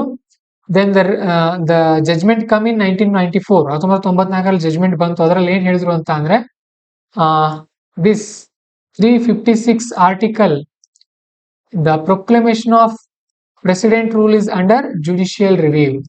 ನೀವ್ ಇದನ್ನ ಹೇಗ್ ಬೇಕೋ ಹಾಗೆ ಹಾಕೋಕ್ ನಡೆಯಲ್ಲ, ನಾವ್ ಅದನ್ನ ರಿವ್ಯೂ ಮಾಡ್ತೀವಿ. ವಿ ವಿಲ್ ರಿವೈವ್ ಇಟ್ ಅಂದ್ರೆ ಚೆಕ್ ಮಾಡ್ತೀವಿ. ಯಾರು ಚೆಕ್ ಮಾಡೋದು? ನ್ಯಾಯಾಂಗ ವಿಮರ್ಶೆ, ಸುಪ್ರೀಂ ಕೋರ್ಟ್ ನವರು ನಾವು ಚೆಕ್ ಮಾಡ್ತೀವಿ ಅಂತ ಹೇಳಿದ್ರು. And also president can only dissolve a state legislative assembly after parliament's approval of the proclamation and until then assembly remains suspended. ಅಂದ್ರೆ ಸ್ವಲ್ಪ ನಾನು ನಿಮ್ಗೆ ಹೇಳ್ಬೇಕಿಲ್ಲಿ. Consider this is a state government, ರಾಜ್ಯ ಸರ್ಕಾರ ಇದೆ ಅಂತ ಅನ್ಕೊಳ್ರಿ. And consider this is a Delhi government. ಈಗ ದಿಸ್ ಈಸ್ ಪ್ರೆಸಿಡೆಂಟ್ಸ್ ಆಫೀಸ್. ಯಾರ್ದು? ರಾಷ್ಟ್ರಪತಿಗಳ ಆಫೀಸ್ ಇದೆ. ಸೊ ನಾವು president announced president's rule in Karnataka. ಏನ್ ಮಾಡಿದ್ರು ಇವರು? ರಾಷ್ಟ್ರಪತಿ ಆಳ್ವಿಕೆಯನ್ನು ಜಾರಿಗೆ ತಂದ್ರು. Within a 2 months, this rule should be approved by parliament. Parliament ಅಂತಂದ್ರೆ MP ಇರ್ತಾರೆ ನೋಡ್ರಿ, ಅದು ಅವ್ರು ಅಪ್ರೂವ್ ಮಾಡ್ಬೇಕು. ಇಬ್ರು ಯಾರು? ರಾಜ್ಯಸಭಾ ಪ್ಲಸ್ ಲೋಕಸಭಾ. ಯಾವ ಮೆಜಾರಿಟಿಯಿಂದ? ಸಿಂಪಲ್ ಮೆಜಾರಿಟಿ ಅಂತ ಅಂದ್ರೆ ಒಂದ್ 100 ಜನ ಇದಾರೆ ಅಂತ ಅಂದ್ರೆ ಅದಕ್ಕಿಂತ 50ಕ್ಕಿಂತ ಒಬ್ಬ ಹೆಚ್ಚು, 51 ಜನ. ಓಕೆ, ಅಪ್ರೂವ್ ಮಾಡಿದ್ರು ಅನ್ಕೊಳ್ರಿ, ಅವಾಗ ಇದು ಏನಾಗತ್ತೆ, ಜಾರಿಗೆ ಬರುತ್ತೆ. ಅಪ್ರೂವ್ ಮಾಡದೇ ಇದ್ರೆ 2 ತಿಂಗಳಿಂದ ಜಾರಿಯಲ್ಲಿ ಇರುತ್ತೆ. Even if they are not approved until on the date of invoke and up to 2 months it will be under consideration. ಅಂದ್ರೆ ಜಾರಿಯಾದ ದಿನದಿಂದ 2 ತಿಂಗಳು ಜಾರಿಯಲ್ಲಿ ಇರುತ್ತೆ. at that time MLA ಇರ್ತಾರಲ್ಲ, ದೇ ಆರ್ ಒಂದ್ ನಿಮಿಷ, they are in power or president used to dissolve. ಅವರು ಪವರ್ ನಲ್ಲೂ ಕೂಡ ಇರ್ತಾ ಇದ್ರು, ಅಥವಾ ಪ್ರೆಸಿಡೆಂಟ್ ಅವ್ರನ್ನ ಏನ್ ಮಾಡ್ತಾ ಇದ್ರು, ಡಿಸಾಲ್ವ್ ಕೂಡ ಮಾಡ್ತಾ ಇದ್ರು. ಡಿಸಾಲ್ವ್ ಅಂತ ಅಂದ್ರೆ ಏನು? ವಿಸರ್ಜನೆ ಅಂತ ಅಂದ್ರೆ ಎಲ್ಲ MLA ಅಧಿಕಾರನೇ ಹೋಯ್ತು, ಮತ್ತೊಮ್ಮೆ ಚುನಾವಣೆ ಆಗ್ಬೇಕು. But in Bommai case, what supreme court said, in between this 2 months until you get the permission from the Lok Sabha or Rajya Sabha, you are not allowed to dissolve the Vidhan Sabha. Dissolve ಮಾಡೋ ಹಾಗಿಲ್ಲ ನೀವು. Okay, ಯಾಕಂದ್ರೆ ನಿಮಗೆ ಪರೀಕ್ಷೆನೆ ಕೊಟ್ಟಿಲ್ಲ ಸಂಸತ್ನವರು. ನೀವೇನ್ ಮಾಡ್ಬೋದು, ರಾಷ್ಟ್ರಪತಿ ಆಳ್ವಿಕೆ ಇರ್ಲಿ ನಿಮ್ದು, ಬಟ್ MLA ಅಧಿಕಾರ ಹೋಗಲ್ಲ, ಅವ್ರು ಇರ್ತಾರೆ MLA. ನೀವ್ ಯಾವಾಗ ಡಿಸಾಲ್ವ್ ಮಾಡ್ಬೋದು? ಇವ್ರು ಸಂಸತ್ನವ್ರು ನಿಮಗೆ ಅಪ್ರೂವಲ್ ಕೊಟ್ಟಾಗ ಮಾತ್ರ. ಡಿಸಾಲ್ವ್ ಮಾಡಿದ್ರೆ ಏನಾಗುತ್ತೆ ಹೇಳ್ರಿ? ಮತ್ತೆ ಚುನಾವಣೆ ಆಗ್ಬೇಕು. ಡಿಸಾಲ್ವ್ ಮಾಡದೇ ಇದ್ರೆ ಮತ್ತೆ ಎಲ್ರನ್ನೂ ಕರೆದು ಮತ್ತೆ ಕರೀತಾರೆ, ಮತ್ತೆ ಯಾರು CM ಆಗ್ತೀರಿ ಅಂತ. ಆ ತರ ಎಲ್ಲ ಬರುತ್ತೆ, ನಾವು ಕಲಿತೀವಿ ಅದನ್ನ ಮುಂದೆ. ಇಷ್ಟು ಗೊತ್ತಿರ್ಲಿ ಸದ್ಯಕ್ಕೆ. Next we have union cabinet approves the revised Waqf amendment bill 2024. ಯಾವ ತರ ಇರುತ್ತೆ ಅಂತ ಅಂದ್ರೆ, how the rules and regulations or acts made in India. First there will be a bill is created, ಒಂದು ಬಿಲ್ ಅನ್ನ ರೆಡಿ ಮಾಡ್ತಾರೆ, and that will be meeting ನಡೆಯುತ್ತೆ, cabinet meeting ಅಂತ ನಡೆಯುತ್ತೆ. ಕ್ಯಾಬಿನೆಟ್ ಅಂದ್ರೆ ಏನು ಅಂತ ಅಂದ್ರೆ important ministers plus prime ministers ಇವರೆಲ್ಲ ಕೂತಿರ್ತಾರೆ. ಆ ಬಿಲ್ ಇಲ್ಲಿ ತಗೊಂಡ್ ಬರ್ತಾರೆ, ಎಲ್ಲರೂ ಡಿಸ್ಕಸ್ ಮಾಡ್ತಾರೆ, ಇಲ್ಲಿ ಅಪ್ರೂವ್ ಮಾಡ್ತಾರೆ. ಅಪ್ರೂವ್ ಮಾಡಿ ಅದೆಲ್ಲಿ ಹೋಗುತ್ತೆ? ಸಂಸತ್ ಹೋಗುತ್ತೆ, ಲೋಕಸಭಾ ಅಂಡ್ ರಾಜ್ಯಸಭಾ. ಅಲ್ಲಿ ಅದು ಪಾಸ್ ಆದ್ರೆ ಪಾಸ್ ಆಯ್ತು ಅಂತ. ಅದಾದ್ಮೇಲೆ ಅಲ್ಲಿ ಏನು ಹೋಗುತ್ತೆ? ಪ್ರೆಸಿಡೆಂಟ್ ಅವ್ರ ಬಳಿ ಹೋಗುತ್ತೆ, ರಾಷ್ಟ್ರಪತಿಗಳ ಬಳಿ. ಅಲ್ಲಿ ಅಪ್ರೂವ್ ಆದ್ರೆ ಅದು ಆಕ್ಟ್ ಆಗಿ ಚೇಂಜ್ ಆಗುತ್ತೆ. ಆಕ್ಟ್ ಅಂದ್ರೆ ಆಗ ಜಾರಿಗೆ ಬಂತು ಅಂತ ಅರ್ಥ. ಓಕೆ, ಸೊ ಈಗ ಏನಾಯ್ತು, ಈಗ ಎಲ್ಲಿಗೆ ಇದು ಈ ಮ್ಯಾಗಝಿನ್ ಪ್ರಿಪೇರ್ ಆಗುವ ಇದು ಇಲ್ಲಿಗೆ ಬಂದಿತ್ತು. ಇದು ಇಟ್ ವಾಸ್ ಪಾಸ್ಡ್ ಎಲ್ಲಿ? ಕ್ಯಾಬಿನೆಟ್ ಮೀಟಿಂಗ್ ನಲ್ಲಿ. ಇದು ಇಲ್ಲಿ ಇತ್ತೀಚೆಗೆ ಪಾಸ್ ಆಗಿದೆ, ಮುಂದಿನ ಮಂತ್ ಮ್ಯಾಗಝಿನ್ ಅಲ್ಲಿ ಮತ್ತೆ ಸಿಗುತ್ತೆ ನಮಗೆ. ಸದ್ಯಕ್ಕೆ ನೋಡೋಣ ಸ್ವಲ್ಪ ವಕ್ಫ್ ಬಗ್ಗೆ ಏನಿದೆ ಅಂತ.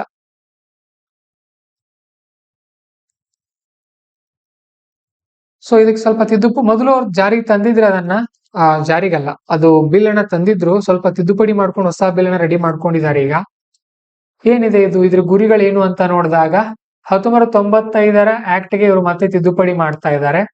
To improve regulation of waqf properties. Waqf ಪ್ರಾಪರ್ಟಿಗಳನ್ನ ರೆಗ್ಯುಲೇಷನ್ ಮಾಡೋಕೆ ಕೆಲವೊಂದು ತಿದ್ದುಪಡಿಗಳನ್ನ ತಂದಿದ್ದಾರೆ ಇದಕ್ಕೆ. ಸೊ ಯಾಕೆ ಅಮೆಂಡ್ಮೆಂಟ್ ಮಾಡ್ತಾ ಇದ್ದಾರೆ? ವಕ್ಫ್ ಬೋರ್ಡ್ ಅಂತ ಅಂದ್ರೆ ಏನು, ವಕ್ಫ್ ಅಂತ ಅಂದ್ರೆ ಏನು ಮೊದಲು ಅಂತ ನಾವು ನೋಡೋದಾದ್ರೆ ಇಲ್ಲಿದೆ ನೋಡ್ರಿ. Waqf prefers to properties dedicated exclusively for religious or charitable purposes under Islamic law. Muslim ಕಾನೂನಿನ ಪ್ರಕಾರ ಒಂದು ಪ್ರಾಪರ್ಟಿಯನ್ನ, ಓಕೆ, ಅವರ ಧಾರ್ಮಿಕ ಅಥವಾ ಚಾರಿಟೇಬಲ್ ಈ ಕೆಲಸಗಳಿಗೆ ಕೊಟ್ರೆ ಅದನ್ನ ಏನಂತ ಕರೀತಾರೆ? ವಕ್ಫ್ ಅಂತ ಕರೀತಾರೆ. Okay, and other it is prohibited for sale or other use. ಅದನ್ನ ಯಾವ ಕಾರಣಕ್ಕೆ ಕೊಟ್ಟಿರ್ತಾರಲ್ಲ ಅದಕ್ಕಷ್ಟೇ ಯೂಸ್ ಮಾಡ್ಕೊಳ್ಬೇಕು, ಅದನ್ನ ಮತ್ತೆ ಸೇಲ್ ಮಾಡೋ ಹಾಗಿಲ್ಲ. Remember this point. ಸೊ ನಮ್ಮ ದೇಶದಲ್ಲಿ ಇದನ್ನ ವರ್ಕ್ properties are bestowed upon Allah and are manage and administrated by and appointed ಮುಟಾವಲಿ ಅನ್ನುವಂಥವರಿಂದ ಇದನ್ನ ಮ್ಯಾನೇಜ್ಮೆಂಟ್ ಮಾಡ್ತಾ ಇದ್ರು. ಅದೇ ಹೆಸರಲ್ಲ, it is a position. No need to remember. Around 8.7 lakh properties ಇದೆ ವಕ್ಫ್ ಬೋರ್ಡ್ ನ ಅಡಿಯಲ್ಲಿ. ಎಷ್ಟಿದೆ? 9.7 lakh ಎಕರ್ ಇದೆ ವಕ್ಫ್ ಬೋರ್ಡ್ ನ ಅಡಿಯಲ್ಲಿ. It is largest Waqf in the world. ಅಂದ್ರೆ ಒಂದ್ ರೀತಿ ಮುಸ್ಲಿಂ ಧಾರ್ಮಿಕ ಆಸ್ತಿ ಅಷ್ಟೇ. ಅದು ಕ್ಲಾರಿಟಿ ಇರ್ಬೇಕು ನಿಮ್ ತಲೆಯಲ್ಲಿ. ಸಿಂಪಲ್ ವರ್ಡ್ ಅಲ್ಲಿ ನೆನ್ಪಿಟ್ಕೊಳ್ಬೇಕು ನಾವು. ಅದನ್ನ ಮಾರೋ ಹಾಗಿಲ್ಲ. ಅವರು ಯಾರಾದ್ರೂ ದೇಣಿಗೆ ಕೊಟ್ಟಿರ್ತಾರೆ, ಅದನ್ನ ಅದಕ್ಕಷ್ಟೇ ಯೂಸ್ ಮಾಡ್ಕೊಳ್ಬೇಕು. ಯಾವ ಕೆಲ್ಸಕ್ಕಂತ ಕೊಟ್ಟಿರ್ತಾರಲ್ಲ ಆ ಕೆಲ್ಸಕ್ಕೆ. ಸರಿ, why government is planning to amend this? ಯಾಕೆ ಸರ್ಕಾರ ಅಮೆಂಡ್ಮೆಂಟ್ ಮಾಡ್ಬೇಕಂತ ಇದೆ? ಬಿಕಾಸ್ ಒನ್ಸ್ ವಕ್ಫ್ ಆಲ್ವೇಸ್ ವಕ್ಫ್ ಅನ್ನುವಂತ ಒಂದು ರೂಲ್ಸ್ ಇದೆ. ಒಂದು ಸಾರಿ ಯಾರಾದ್ರೂ ಕೊಟ್ಟು ಬಿಟ್ರೆ ಅನ್ಕೊಡ್ರಿ, ಅದನ್ನ ಮತ್ತೆ ಚೇಂಜ್ ಮಾಡೋಕ್ ಬರಲ್ಲ. ಈ ರೀತಿ ಕಾನೂನು ಇತ್ತು ಮೊದಲು, ಅದನ್ನ ಸ್ವಲ್ಪ ತಿದ್ದುಪಡಿ ಮಾಡಬೇಕಾಗಿದೆ. ಇದರಿಂದ ಪ್ರಾಬ್ಲಮ್ಸ್ ಬರ್ತಾ ಇದೆ. And there is no judicial oversight on a tribunal decisions. ಇದ್ರ ಮೇಲೆ ಯಾವ್ದಾದ್ರು ಟ್ರಿಬ್ಯುನಲ್ ತೀರ್ಪು ಕೊಟ್ರೆ ಅದೇ ಫೈನಲ್ ಆಗ್ತಾ ಇದೆ. ಅದ್ರ ಮೇಲೆ ಮತ್ತೆ ಕೋರ್ಟ್ ನ ನಿಯಮಗಳೇನು ಕೂಡ ನಡೀತಾ ಇಲ್ಲ. That is also problem. Unsatisfactory survey work of ವರ್ಕ್ ಪ್ರಾಪರ್ಟೀಸ್ ಬೈ ಸರ್ವೆ ಕಮಿಷನರ್. ಸರ್ವೆಗಳಲ್ಲೂ ಕೂಡ ಕೆಲವೊಂದು ಮಿಸ್ಟೇಕ್ಗಳು ಕಂಡು ಬರ್ತಾ ಇರೋದ್ರಿಂದ ಸರ್ಕಾರ ತಿದ್ದುಪಡಿ ಮಾಡ್ತಾ ಇದೆ ಅಂತ ಹೇಳ್ತಾ ಇದ್ದಾರೆ. ಸೊ ಏನೇನ್ ತಿದ್ದುಪಡಿ ಮಾಡಿದ್ದಾರೆ ಅಂತ ಅಂದ್ರೆ inclusive composition of work management, involvement of Muslim women and Muslim OBC in management. ಈ ವರ್ಕ್ ಮ್ಯಾನೇಜ್ಮೆಂಟ್ ಕಮಿಟಿಗಳಲ್ಲಿ ಮೊದಲು ಮಹಿಳೆಯರು ಇರಲಿಲ್ಲ, ಆಮೇಲೆ ಒಬಿಸಿ ಮುಸ್ಲಿಂಗಳು ಕೂಡ ಇರಲಿಲ್ಲ, ಬರೀ ಮೇಲ್ವರ್ಗದವರು ಇದ್ರು, ಅವರನ್ನು ಕೂಡ ಇದರಲ್ಲಿ ಈಗ ಸೇರಿಸ್ತಾ ಇದ್ದಾರೆ. Then it is a very important thing, central ವಕ್ಫ್ ಕೌನ್ಸಿಲ್ ಅಂತ ಇದೆ. It is a statutory body established in 1964. Statutory body ಅಂತ ಅಂದ್ರೆ ಒಂದು ಕಾಯ್ದೆಯ ಅಡಿಯಲ್ಲಿ ಇದನ್ನ ನಿರ್ಮಾಣ ಮಾಡಿರ್ತಾರೆ. ಇದು ಪ್ರಧಾನಮಂತ್ರಿಗಳು ಆದೇಶ ಮಾಡಿರೋದಲ್ಲ. ಇದನ್ನ ಏನ್ ಮಾಡ್ತಾರೆ, ಸಂಸತ್ನಲ್ಲಿ ಒಂದು ಯಾವ್ದಾದ್ರು ಕಾಯ್ದೆ ಮಾಡಿ ಅದರ ಅಡಿಯಲ್ಲಿ ಇದನ್ನ ನಿರ್ಮಾಣ ಮಾಡಿರ್ತಾರೆ. To oversee and advise state level ವರ್ಕ್ board across India. It does not exercise direct control over ವರ್ಕ್ ಪ್ರಾಪರ್ಟಿ ಇಟ್ ಸೆಲ್ಫ್. ಇದು ವರ್ಕ್ ಪ್ರಾಪರ್ಟಿ ಮೇಲೆ ಡೈರೆಕ್ಟ್ ಆಡಳಿತ ಮಾಡಲ್ಲ. ಯಾವುದು? ಸೆಂಟ್ರಲ್ ವಕ್ಫ್ ಕೌನ್ಸಿಲ್. ಮತ್ತೆ ಹಾಗಾದ್ರೆ ಪ್ರಾಪರ್ಟಿಗಳನ್ನ ಮ್ಯಾನೇಜ್ ಯಾರು ಮಾಡ್ತಾರಂತ ಅಂದ್ರೆ ಸ್ಟೇಟ್ ವಕ್ಫ್ ಬೋರ್ಡ್ಗಳು. ರಾಜ್ಯಗಳಲ್ಲಿರುವಂತ ವಕ್ಫ್ ಬೋರ್ಡ್ಗಳ ಆಸ್ತಿಯನ್ನು ಯಾರು ನಿರ್ವಹಣೆ ಮಾಡ್ತಾರೆ? State Waqf board. ಇವುಗಳಿಗೆ ನಿರ್ದೇಶನ ಕೊಡೋದು central Waqf board. Okay. Appeal on orders to tribunal. ಟ್ರಿಬ್ಯುನಲ್ಗಳು ಕೊಡುವಂತ ತೀರ್ಪಿನ ಮೇಲೆ ಎಲ್ಲಿ ನಾವು ಮೇಲ್ಮನವಿ ಸಲ್ಲಿಸಬಹುದು? ಹೈಕೋರ್ಟ್ ಮೇಲೆ. ಏನಾದ್ರೂ ಜಾಗದ ಬಗ್ಗೆ ಸಮಸ್ಯೆಗಳಿದ್ರೆ, ತೀರ್ಪು ಬೇಕಾಗಿತ್ತು ಅಂತ ಅಂದ್ರೆ ನಾವು ಮೊದಲು ಟ್ರಿಬ್ಯುನಲ್ಸ್ ಅಂತ ಇರುತ್ತೆ, ಮಂಡಳಿಗಳು, ನ್ಯಾಯ ಮಂಡಳಿ ಅಂತ, ಅಲ್ಲಿ ಹೋಗ್ಬಹುದು. ಅದರ ನಂತರ ಅಲ್ಲಿ ನಮ್ಗೆ ಸಮಾಧಾನ ಆಗ್ಲಿಲ್ಲ ಅಂತ ಅಂದ್ರೆ ಹೈಕೋರ್ಟ್ ಕೂಡ ನಾವು ಹೋಗಬಹುದಾಗಿದೆ. ಓಕೆ. ಸೊ ಹೊಸ ಟೆಕ್ನಾಲಜಿನ ಯೂಸ್ ಮಾಡೋ ಪ್ಲಾನ್ ಇದೆ ಇಲ್ಲಿ. ಸೆಪರೇಟ್ ವರ್ಕ್ board for Aga Khani and Bohra community. Bohra ಮತ್ತು ಆಗಾ ಖಾನಿ ಕಮ್ಯುನಿಟಿಗಳಿಗೆ ಸೆಪರೇಟ್ ವರ್ಕ್ ಬೋರ್ಡ್ ಅನ್ನ ನಿರ್ಮಾಣ ಮಾಡಿದ್ದಾರೆ. In prelims they will ask Aga Khani and Bohra communities are ಅಂತ ಕೊಡ್ತಾರೆ ನಿಮಗೆ. ಕೆಳಗಡೆ ಹೇಳ್ತಾರೆ ಟ್ರೈಬಲ್ ಗ್ರೂಪ್ಸ್, ಮುಸ್ಲಿಂ ಕಮ್ಯುನಿಟೀಸ್, ಈ ತರ ಕೇಳಿರ್ತಾರೆ ನಿಮ್ಗೆ. ಬುಡಕಟ್ಟು ಸಮುದಾಯನ ಅಥವಾ ಮುಸ್ಲಿಂ ಸಮುದಾಯದಲ್ಲಿ ಬರುವಂತಹ ಗುಂಪುಗಳು ಅಂತ ಕೇಳಿರ್ತಾರೆ. ಅರ್ಥ ಆಯ್ತಾ? ಇಷ್ಟು ಬ್ರೇಕ್ ಕೊಟ್ಟಿಲ್ಲ. Take 10 minutes break. Actually 30 page cover ಮಾಡ್ಬೇಕು ಇವತ್ತು. ಈಗ ಜಸ್ಟ್ 7, 8, 9, 10, 11, 12, 13 7 ಪೇಜ್ ಕವರ್ ಆಯ್ತು. ಬಹಳ ಇದೆ.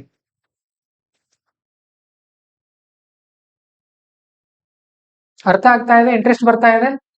ನೀವು ಪ್ರಜಾವಾಣಿ ಓದ್ತಾ ಇದ್ರೆ ಅದಕ್ಕೆ ಇಂಟ್ರೆಸ್ಟ್ ಬರುತ್ತೆ. ಇದು ಪ್ರಜಾವಾಣಿಯಲ್ಲಿ ಸಮೀಪ ಇರುತ್ತೆ, ಸುದ್ದಿಗಳು ಲಿಂಕ್ ಆಗುತ್ತೆ. ಅದಕ್ಕೆ ಕರೆಂಟ್ ಅಫೇರ್ಸ್ ಕ್ಲಾಸ್ ಅಲ್ಲೇ ಹೇಳೋಣ ಇದನ್ನ, ಮಂತ್ಲಿ ಮ್ಯಾಗಝಿನ್.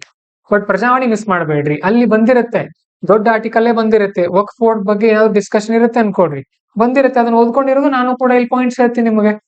ಒಂದು ವರ್ಷದಲ್ಲಿ ಯಾಕಾಗಲ್ಲ ನೋಡೋಣ ಅದನ್ನ. ಸರಿ, ಆನ್ಲೈನ್ ಅವ್ರು ನೀವು ಕೂಡ ಒಂದು 10 ನಿಮಿಷ ಬ್ರೇಕ್ ತಗೊಳ್ರಿ. 11:14 ಮತ್ತೆ ಕಂಟಿನ್ಯೂ ಮಾಡೋಣ.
Okay, we'll continue. So next, digital brand identity manual. It is not that much important.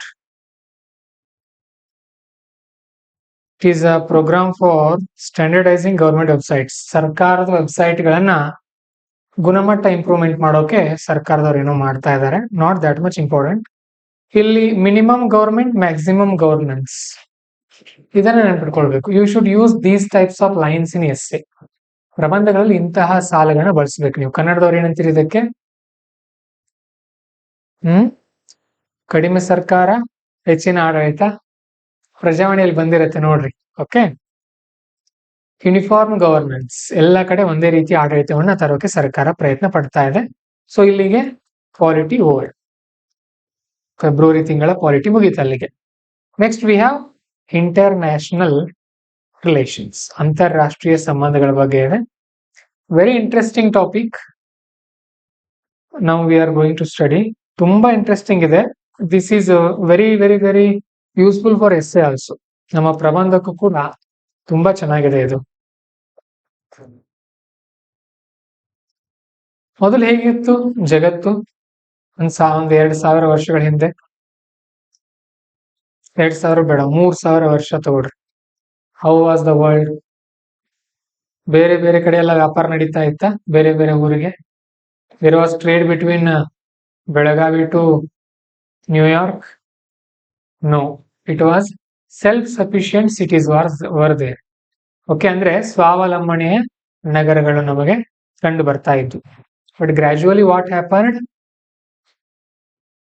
From one continent to other continent travellers came. ಒಂದು ಖಂಡದಿಂದ ಮತ್ತೊಂದು ಖಂಡಕ್ಕೆ ಪ್ರವಾಸಿಗರು ಬಂದ್ರು, ನೋಡಿದ್ರು ಇಲ್ಲಿ ಏನೇನಿದೆ ಅಂತ ಹೇಳಿ. ವ್ಯಾಪಾರಕ್ಕೋಸ್ಕರ ಬ್ರಿಟಿಷರು ಬಂದ್ರು. ಆಮೇಲೆ ಅವ್ರು ಏನಾಯ್ತು, ನಮ್ಮ ದೇಶದ ಮೇಲೆ ಆಡಳಿತ ಮಾಡೋಕ್ ಸ್ಟಾರ್ಟ್ ಮಾಡಿದ್ರು. Then we had industrial revolution, ಕೈಗಾರಿಕಾ ಕ್ರಾಂತಿ ಅಂತ ಆಯ್ತು. ಕೈಗಾರಿಕಾ ಕ್ರಾಂತಿಯಲ್ಲಿ ಏನಾಯ್ತು? ಮಷಿನ್ಸ್ ಬಂದ್ವು. ಮಷಿನ್ಸ್ ಬಂದದ್ರಿಂದ ಉತ್ಪಾದನೆ ಜಾಸ್ತಿ ಆಯ್ತು. ಉತ್ಪಾದನೆ ಜಾಸ್ತಿ ಆದ್ರಿಂದ ರಫ್ತು ಆಮದುಗಳು, ಎಕ್ಸ್ಪೋರ್ಟ್ ಇನ್ಕ್ರೀಸ್ಡ್ ಅಲ್ವಾ?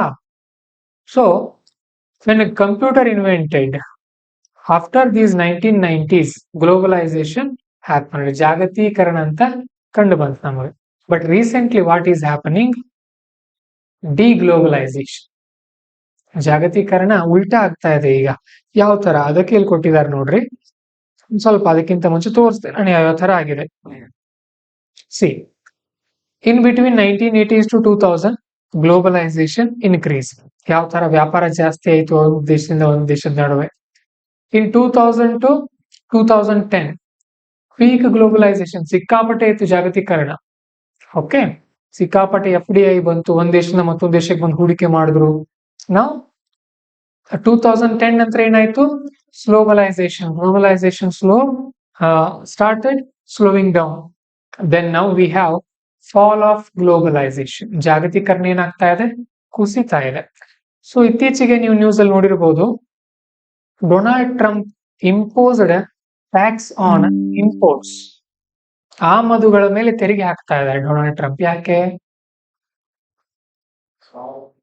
ಹೇಗೆ ಹೆಚ್ಚಾಗುತ್ತೆ? ಈ ಟ್ಯಾಕ್ಸ್ ಹಾಕಿದ್ರಿಂದ ಏನಾಗುತ್ತೆ? ಇಂಪೋರ್ಟ್ ಮಾಡೋದು ಕಡಿಮೆ ಆಗೋದ್ರಿಂದ. ಅಮೆರಿಕಾದಲ್ಲಿ ಏನಾಗುತ್ತೆ ಅದರಿಂದ? Very good. ಓಕೆ, ಏನಾಗುತ್ತೆ ಹೇಳ್ತೀನಿ ನಿಮಗೀಗ. See, because of this globalization, consider this is America, this is China and this is India. American had USA ಅಂತ ಕರಿತೀವಿ ಅದನ್ನ. They had money, but they had less man power. ಅಲ್ಲಿ ಕಾರ್ಮಿಕರ ಸಂಖ್ಯೆ ಕಡಿಮೆ ಇತ್ತು. ಓಕೆ, ಆಮೇಲೆ ಏನಾಯ್ತು ಅಂತ ಅಂದ್ರೆ, ಇಲ್ಲಿ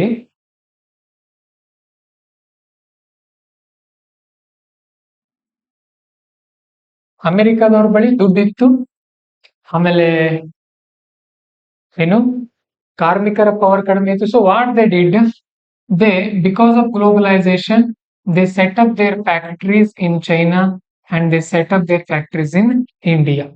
Why? They got land and labour at low cost. ಕಡಿಮೆ ಬೆಲೆಯಲ್ಲಿ ಅವ್ರಿಗೆ ಏನ್ ಸಿಕ್ತು, ಭೂಮಿ ಮತ್ತು ಕಾರ್ಮಿಕರು ಸಿಕ್ಕರು. ಹಾಗಾಗಿ ಇಲ್ಲಿ ಸ್ಟಾರ್ಟ್ ಮಾಡಿದ್ರು. So what they started, they use to produce products here and they use to export the product from here to here. Here import, here export, here export, here import. ಅಂದ್ರೆ ಅಮೆರಿಕದ ಕಂಪನಿಗಳೇ ಬೇರೆ ದೇಶದಲ್ಲಿ ಹೋಗಿ ಉತ್ಪಾದನೆ ಮಾಡೋದು, ಅದನ್ನ ಮತ್ತೆ ವಾಪಸ್ ಅಮೆರಿಕಕ್ಕೆ ತಗೊಂಡ್ ಬರೋದು. ಬಿಕಾಸ್ ಆಫ್ ದಿಸ್ ಇಲ್ಲಿರುವಂತಹ ಲೇಬರ್ಗಳಿಗೆ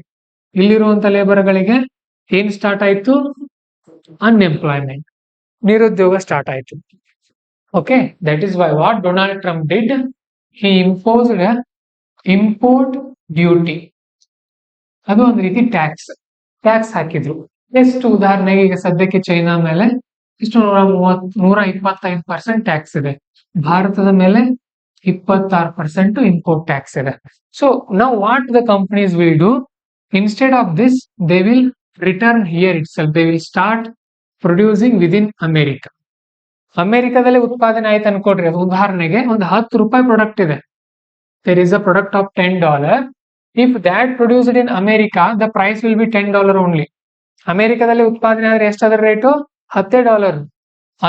ಭಾರತದಲ್ಲಿ ಪ್ರೊಡ್ಯೂಸ್ ಆದ್ರೆ $10 original price plus 26% import duty, $2.6 extra. So ಇದು ಇಂಪೋರ್ಟ್ ಆಗಿ ಬಂದ್ರೆ ಎಷ್ಟಾಗತ್ತೆ ಇಲ್ಲಿ, $12.6. ಸೊ ಯಾವ್ದು ಕೊಂಡ್ಕೊಳ್ತಾರೆ ಜನ, people will choose this. So ಕಡ್ಡಾಯವಾಗಿ ಅವ್ರು ವಾಪಸ್ ಇಲ್ಲೇ ಬರ್ಬೇಕಾಗತ್ತೆ. ಈಗ ಏನಾಗ್ತಾ ಇದೆ, ಇದ್ರ ಅರ್ಥ ಏನು, ಡಿಗ್ಲೋಬಲೈಸೇಷನ್. ಓಕೆ, ನೆನ್ಪಿಟ್ಕೊಡ್ರಿ, this is very important for essay. ಇಂಥ ಪಾಯಿಂಟ್ಸ್ ಎಲ್ಲ ಬರುತ್ತೆ ನಮ್ಮ ಎಸ್ಸೆಗಳಲ್ಲಿ. ಸರಿ, ನಾವೇ ಬರಿಬೇಕು ಹುಡುಕಿ.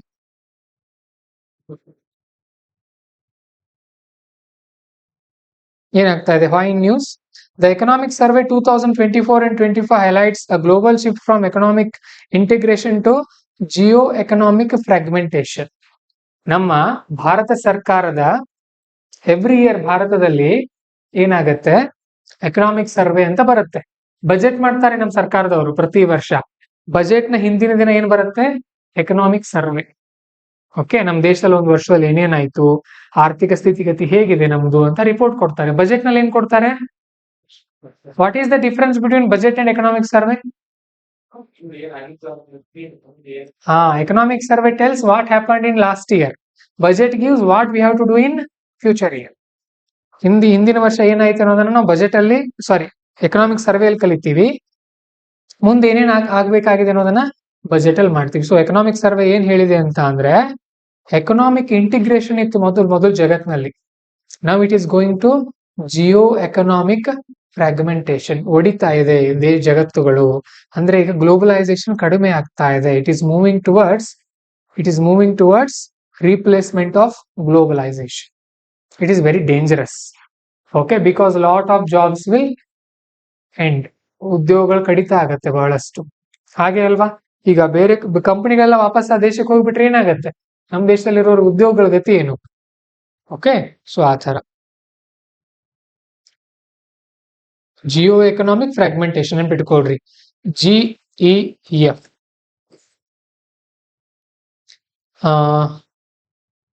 ಭೌಗೋಳಿಕ ಆರ್ಥಿಕ ವಿಘಟನೆ ಅಂತ ಕನ್ನಡದಲ್ಲಿ ಕರಿತೀವಿ ನಾವು ಇದನ್ನ.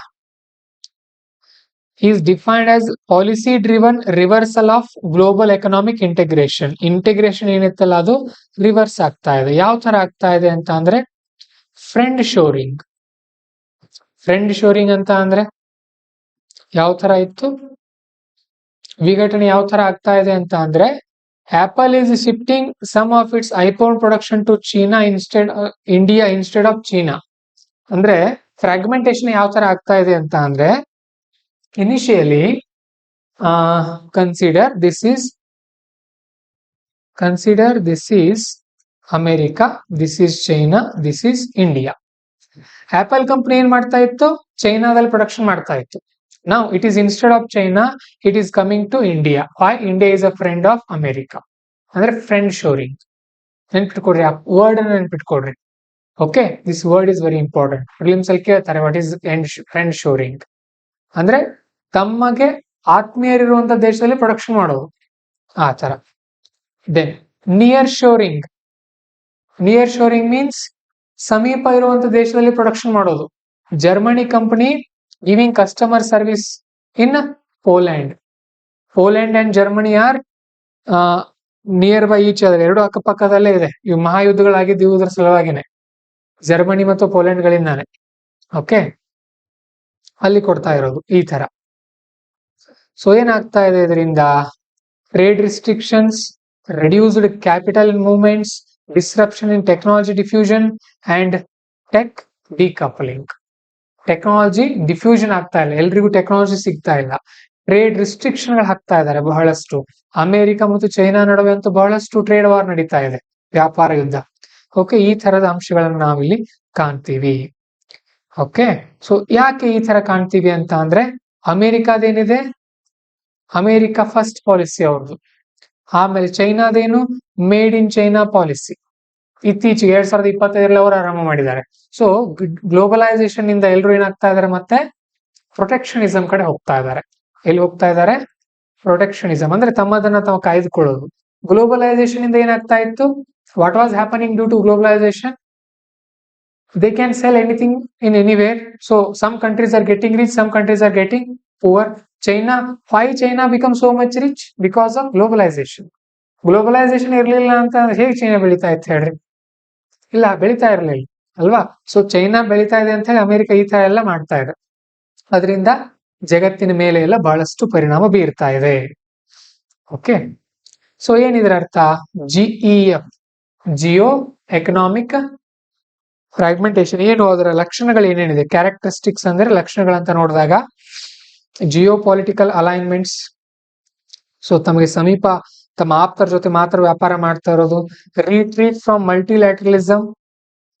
ಮಲ್ಟಿಲ್ಯಾಟ್ರಲಿಸಮ್ ಅಂತ ಇತ್ತು ಮೊದಲು.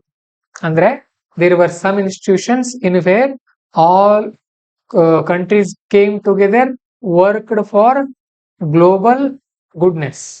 ಜಗತ್ತಿನ ಒಳಿತಿಗಾಗಿ ಬಹಳಷ್ಟು ದೇಶಗಳು ಕೂಡಿ ಕೆಲಸ ಮಾಡ್ತಾ ಇದ್ರು. ಉದಾಹರಣೆಗೆ ಹೇಳ್ರಿ ನೋಡೋಣ, ಮಲ್ಟಿಲ್ಯಾಟ್ರಲಿಸಮ್ಗೆ ಕೆಲವೊಂದು ಸಂಘಟನೆಗಳ ಹೆಸರು: WTO, WHO, UN ಅಲ್ವಾ, ವಿಶ್ವಸಂಸ್ಥೆ, ವಿಶ್ವ ವ್ಯಾಪಾರ ಸಂಸ್ಥೆ, ವಿಶ್ವ ಆರೋಗ್ಯ ಸಂಸ್ಥೆ ಎಲ್ಲ ಒಟ್ಟಿಗೆ ದೇಶಗಳು ಸೇರಿ ಕೆಲಸ ಮಾಡ್ತಾ ಇದ್ವು. ಈಗ ಯಾರಾದ್ರೂ ಕೇಳ್ತಾ ಇದಾರ? ಅಮೆರಿಕ ಈಗ ಏನ್ ಮಾಡ್ತಾ ಇದೆ? WTO ನ ನಿಯಮಗಳನ್ನ ಮೀರಿ ಹೋಗ್ತಾ ಇದೆ. America came out of WHO also. ಯಾರನ್ನು ಕೇರೆ ಮಾಡ್ತಾ ಇಲ್ಲ. ಯಾಕೆ?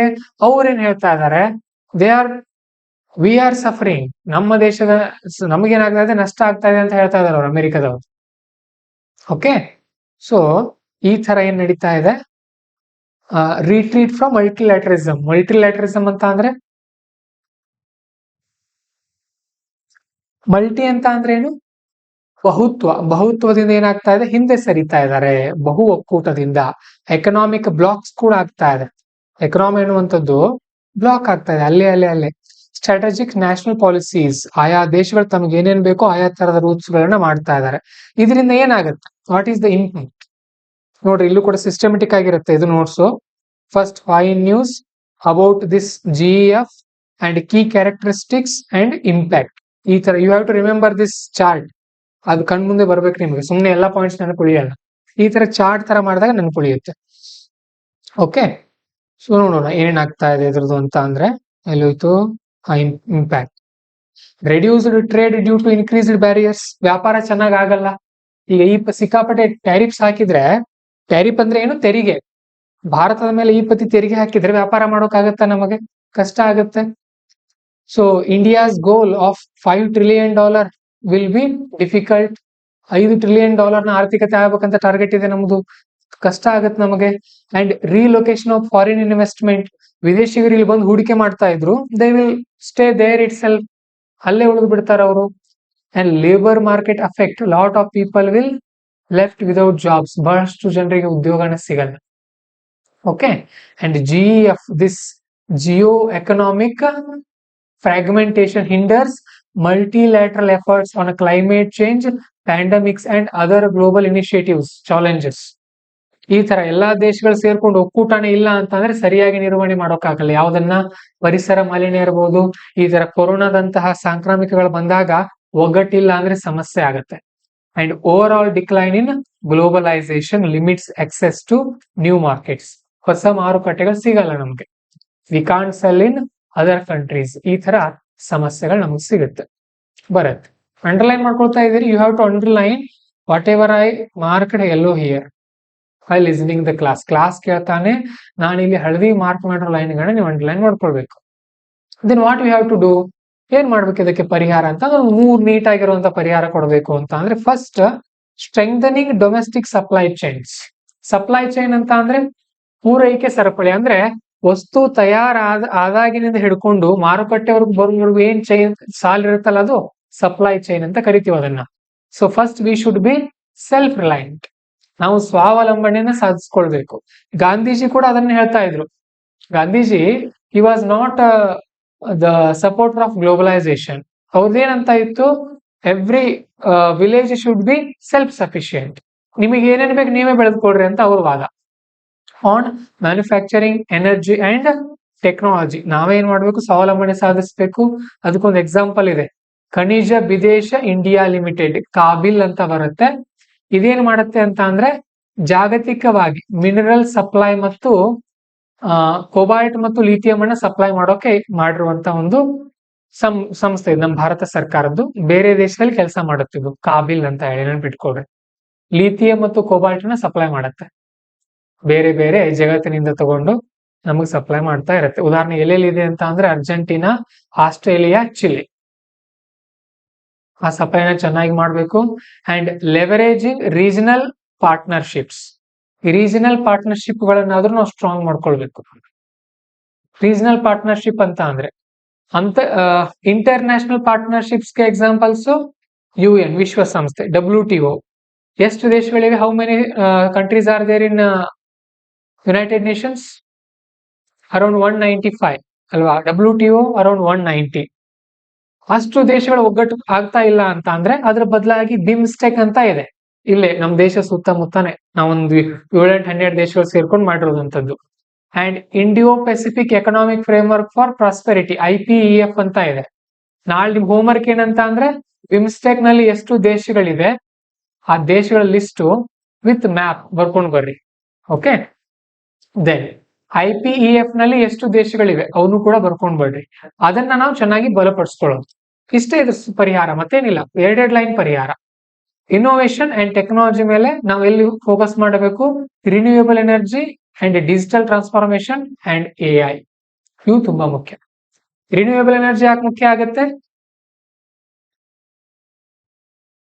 ನಾವು ಜಗತ್ತಿನ ಮೇಲೆ ಯಾಕೆ ಡಿಪೆಂಡ್ ಆಗಬೇಕು? ಪೆಟ್ರೋಲ್, ಡೀಸೆಲ್ ಅವೇ ಬೇಡ ನಮ್ಗೆ. ರಿನ್ಯೂಯಬಲ್ ಎನರ್ಜಿ ಚೆನ್ನಾಗಿ ಸಿಗ್ತಾ ಇದೆ ಅಂದ್ರೆ ನಮ್ಗೆ ಯಾಕೆ ಹೋಗ್ಬೇಕು? ಅವ್ರ ಅಗತ್ಯ ಏನಿಲ್ಲ ನಮಗೆ. ಸೊ ಈ ತರ 3 ಪಾಯಿಂಟ್ ಅನ್ನ ಕೊಡಬೇಕು. ಈ ಸಂದರ್ಭದಲ್ಲಿ ಕೇಳ್ತಾರೆ, ಈ ತರ ಪ್ರಶ್ನೆ ಬರುತ್ತೆ. ಟ್ರಂಪ್ ಈ ತರ ಮಾಡ್ತಾ ಇದಾರಲ್ಲ, ಸೊ ಹಾಗಾಗಿ ಈ exact remember these 3 points for solution for deglobalization. Okay, ಇದೇನು ಗ್ಲೋಬಲೈಸೇಷನ್ ಸರಿಯಾಗಿ ಆಗ್ತಾ ಇಲ್ಲ, ಸಮಸ್ಯೆ ಆಗಿದೆ ಅಲ್ಲ, ಅದಕ್ಕೆ ಪರಿಹಾರ ಏನು ಅಂತಂದ್ರೆ ಇದೆ. ಅಂಡ್ ಕನ್ಕ್ಲೂಷನ್ ಅಂತ ಬಂದ್ರೆ geo economic fragmentation marks shift from post cold war free trade model that failed globalisation. Economic fragmentation marks shift from post cold war free trade model that failed globalisation hyper globalisation. ಅಂದ್ರೆ cold war ನ ನಂತರ free trade ಆರಂಭ ಆಯ್ತು. Cold war ಅಂದ್ರೆ US ಮತ್ತು Russia ನಡುವೆ. ನೋಡ್ರಿ, UN ಅಂದ್ರೆ ವಿಶ್ವಸಂಸ್ಥೆ, US ಅಂದ್ರೆ ಅಮೆರಿಕ, ಗೊತ್ತಿರಲಿ. ಓಕೆ, ಸೊ US ಮತ್ತೆ ರಷ್ಯಾ ನಡುವೆ ಕೋಲ್ಡ್ ವಾರ್ ನಡೆದಿತ್ತು. ನೀವು ಯೂಟ್ಯೂಬ್ ಅಲ್ಲಿ ಸರ್ಚ್ ಮಾಡಿ ನೋಡ್ಬೇಕು. ಇವತ್ತು ಶೀತಲ ಸಮರ ಎಂದರೇನು ಅದರ ಬಗ್ಗೆ ಮಾಹಿತಿ ಯೂಟ್ಯೂಬ್ ಅಲ್ಲಿ ಹೊಡೀರಿ, ಒಂದು 10 ನಿಮಿಷದ ವಿಡಿಯೋ ಸಿಗುತ್ತೆ. ಯಾರಿಗ್ ಗೊತ್ತಿಲ್ಲ ಅವರು ನೋಡ್ಕೊಂಡು ಬನ್ರಿ ನಾಳೆಗೆ. ಓಕೆ, ಸೊ ಇವತ್ ನಾವು ಈ ಕಡೆ ಹೋಗ್ತಾ ಇದೀವಿ, ಯಾವ ಕಡೆ? ಡಿಗ್ಲೋಬಲೈಸೇಷನ್ ಕಡೆ. ಹಾಗಾಗಿ ನಾವೇನ್ ಮಾಡ್ಬೇಕು? ಈ 3-4 ಅಂಶಗಳ ಮೇಲೆ ಫೋಕಸ್ ಮಾಡ್ಬೇಕು ಅಂತ ಇಲ್ಲಿ ಹೇಳ್ತಾ ಇದ್ದಾರೆ. ಓಕೆ, ಸರಿ, ಇಲ್ಲಿಗೆ ಇವತ್ತಿನ ಕ್ಲಾಸ್ ಅನ್ನ ಮುಗಿಸೋಣ. ಮತ್ತೆ ಈಗ 11:30ಯಿಂದ 1:30ವರೆಗೂ ಸರ್ ತಗೊಳ್ತಾರೆ, ಮತ್ತೆ 2:30ಯಿಂದ ನಾನು ಕಂಟಿನ್ಯೂ ಮಾಡ್ತೀನಿ. ಇನ್ನೂ ಒಂದ್ ಸ್ವಲ್ಪ ಪಾಯಿಂಟ್ಸ್ ಇದೆ, ಮುಗಿಸ್ಬಿಡೋಣ.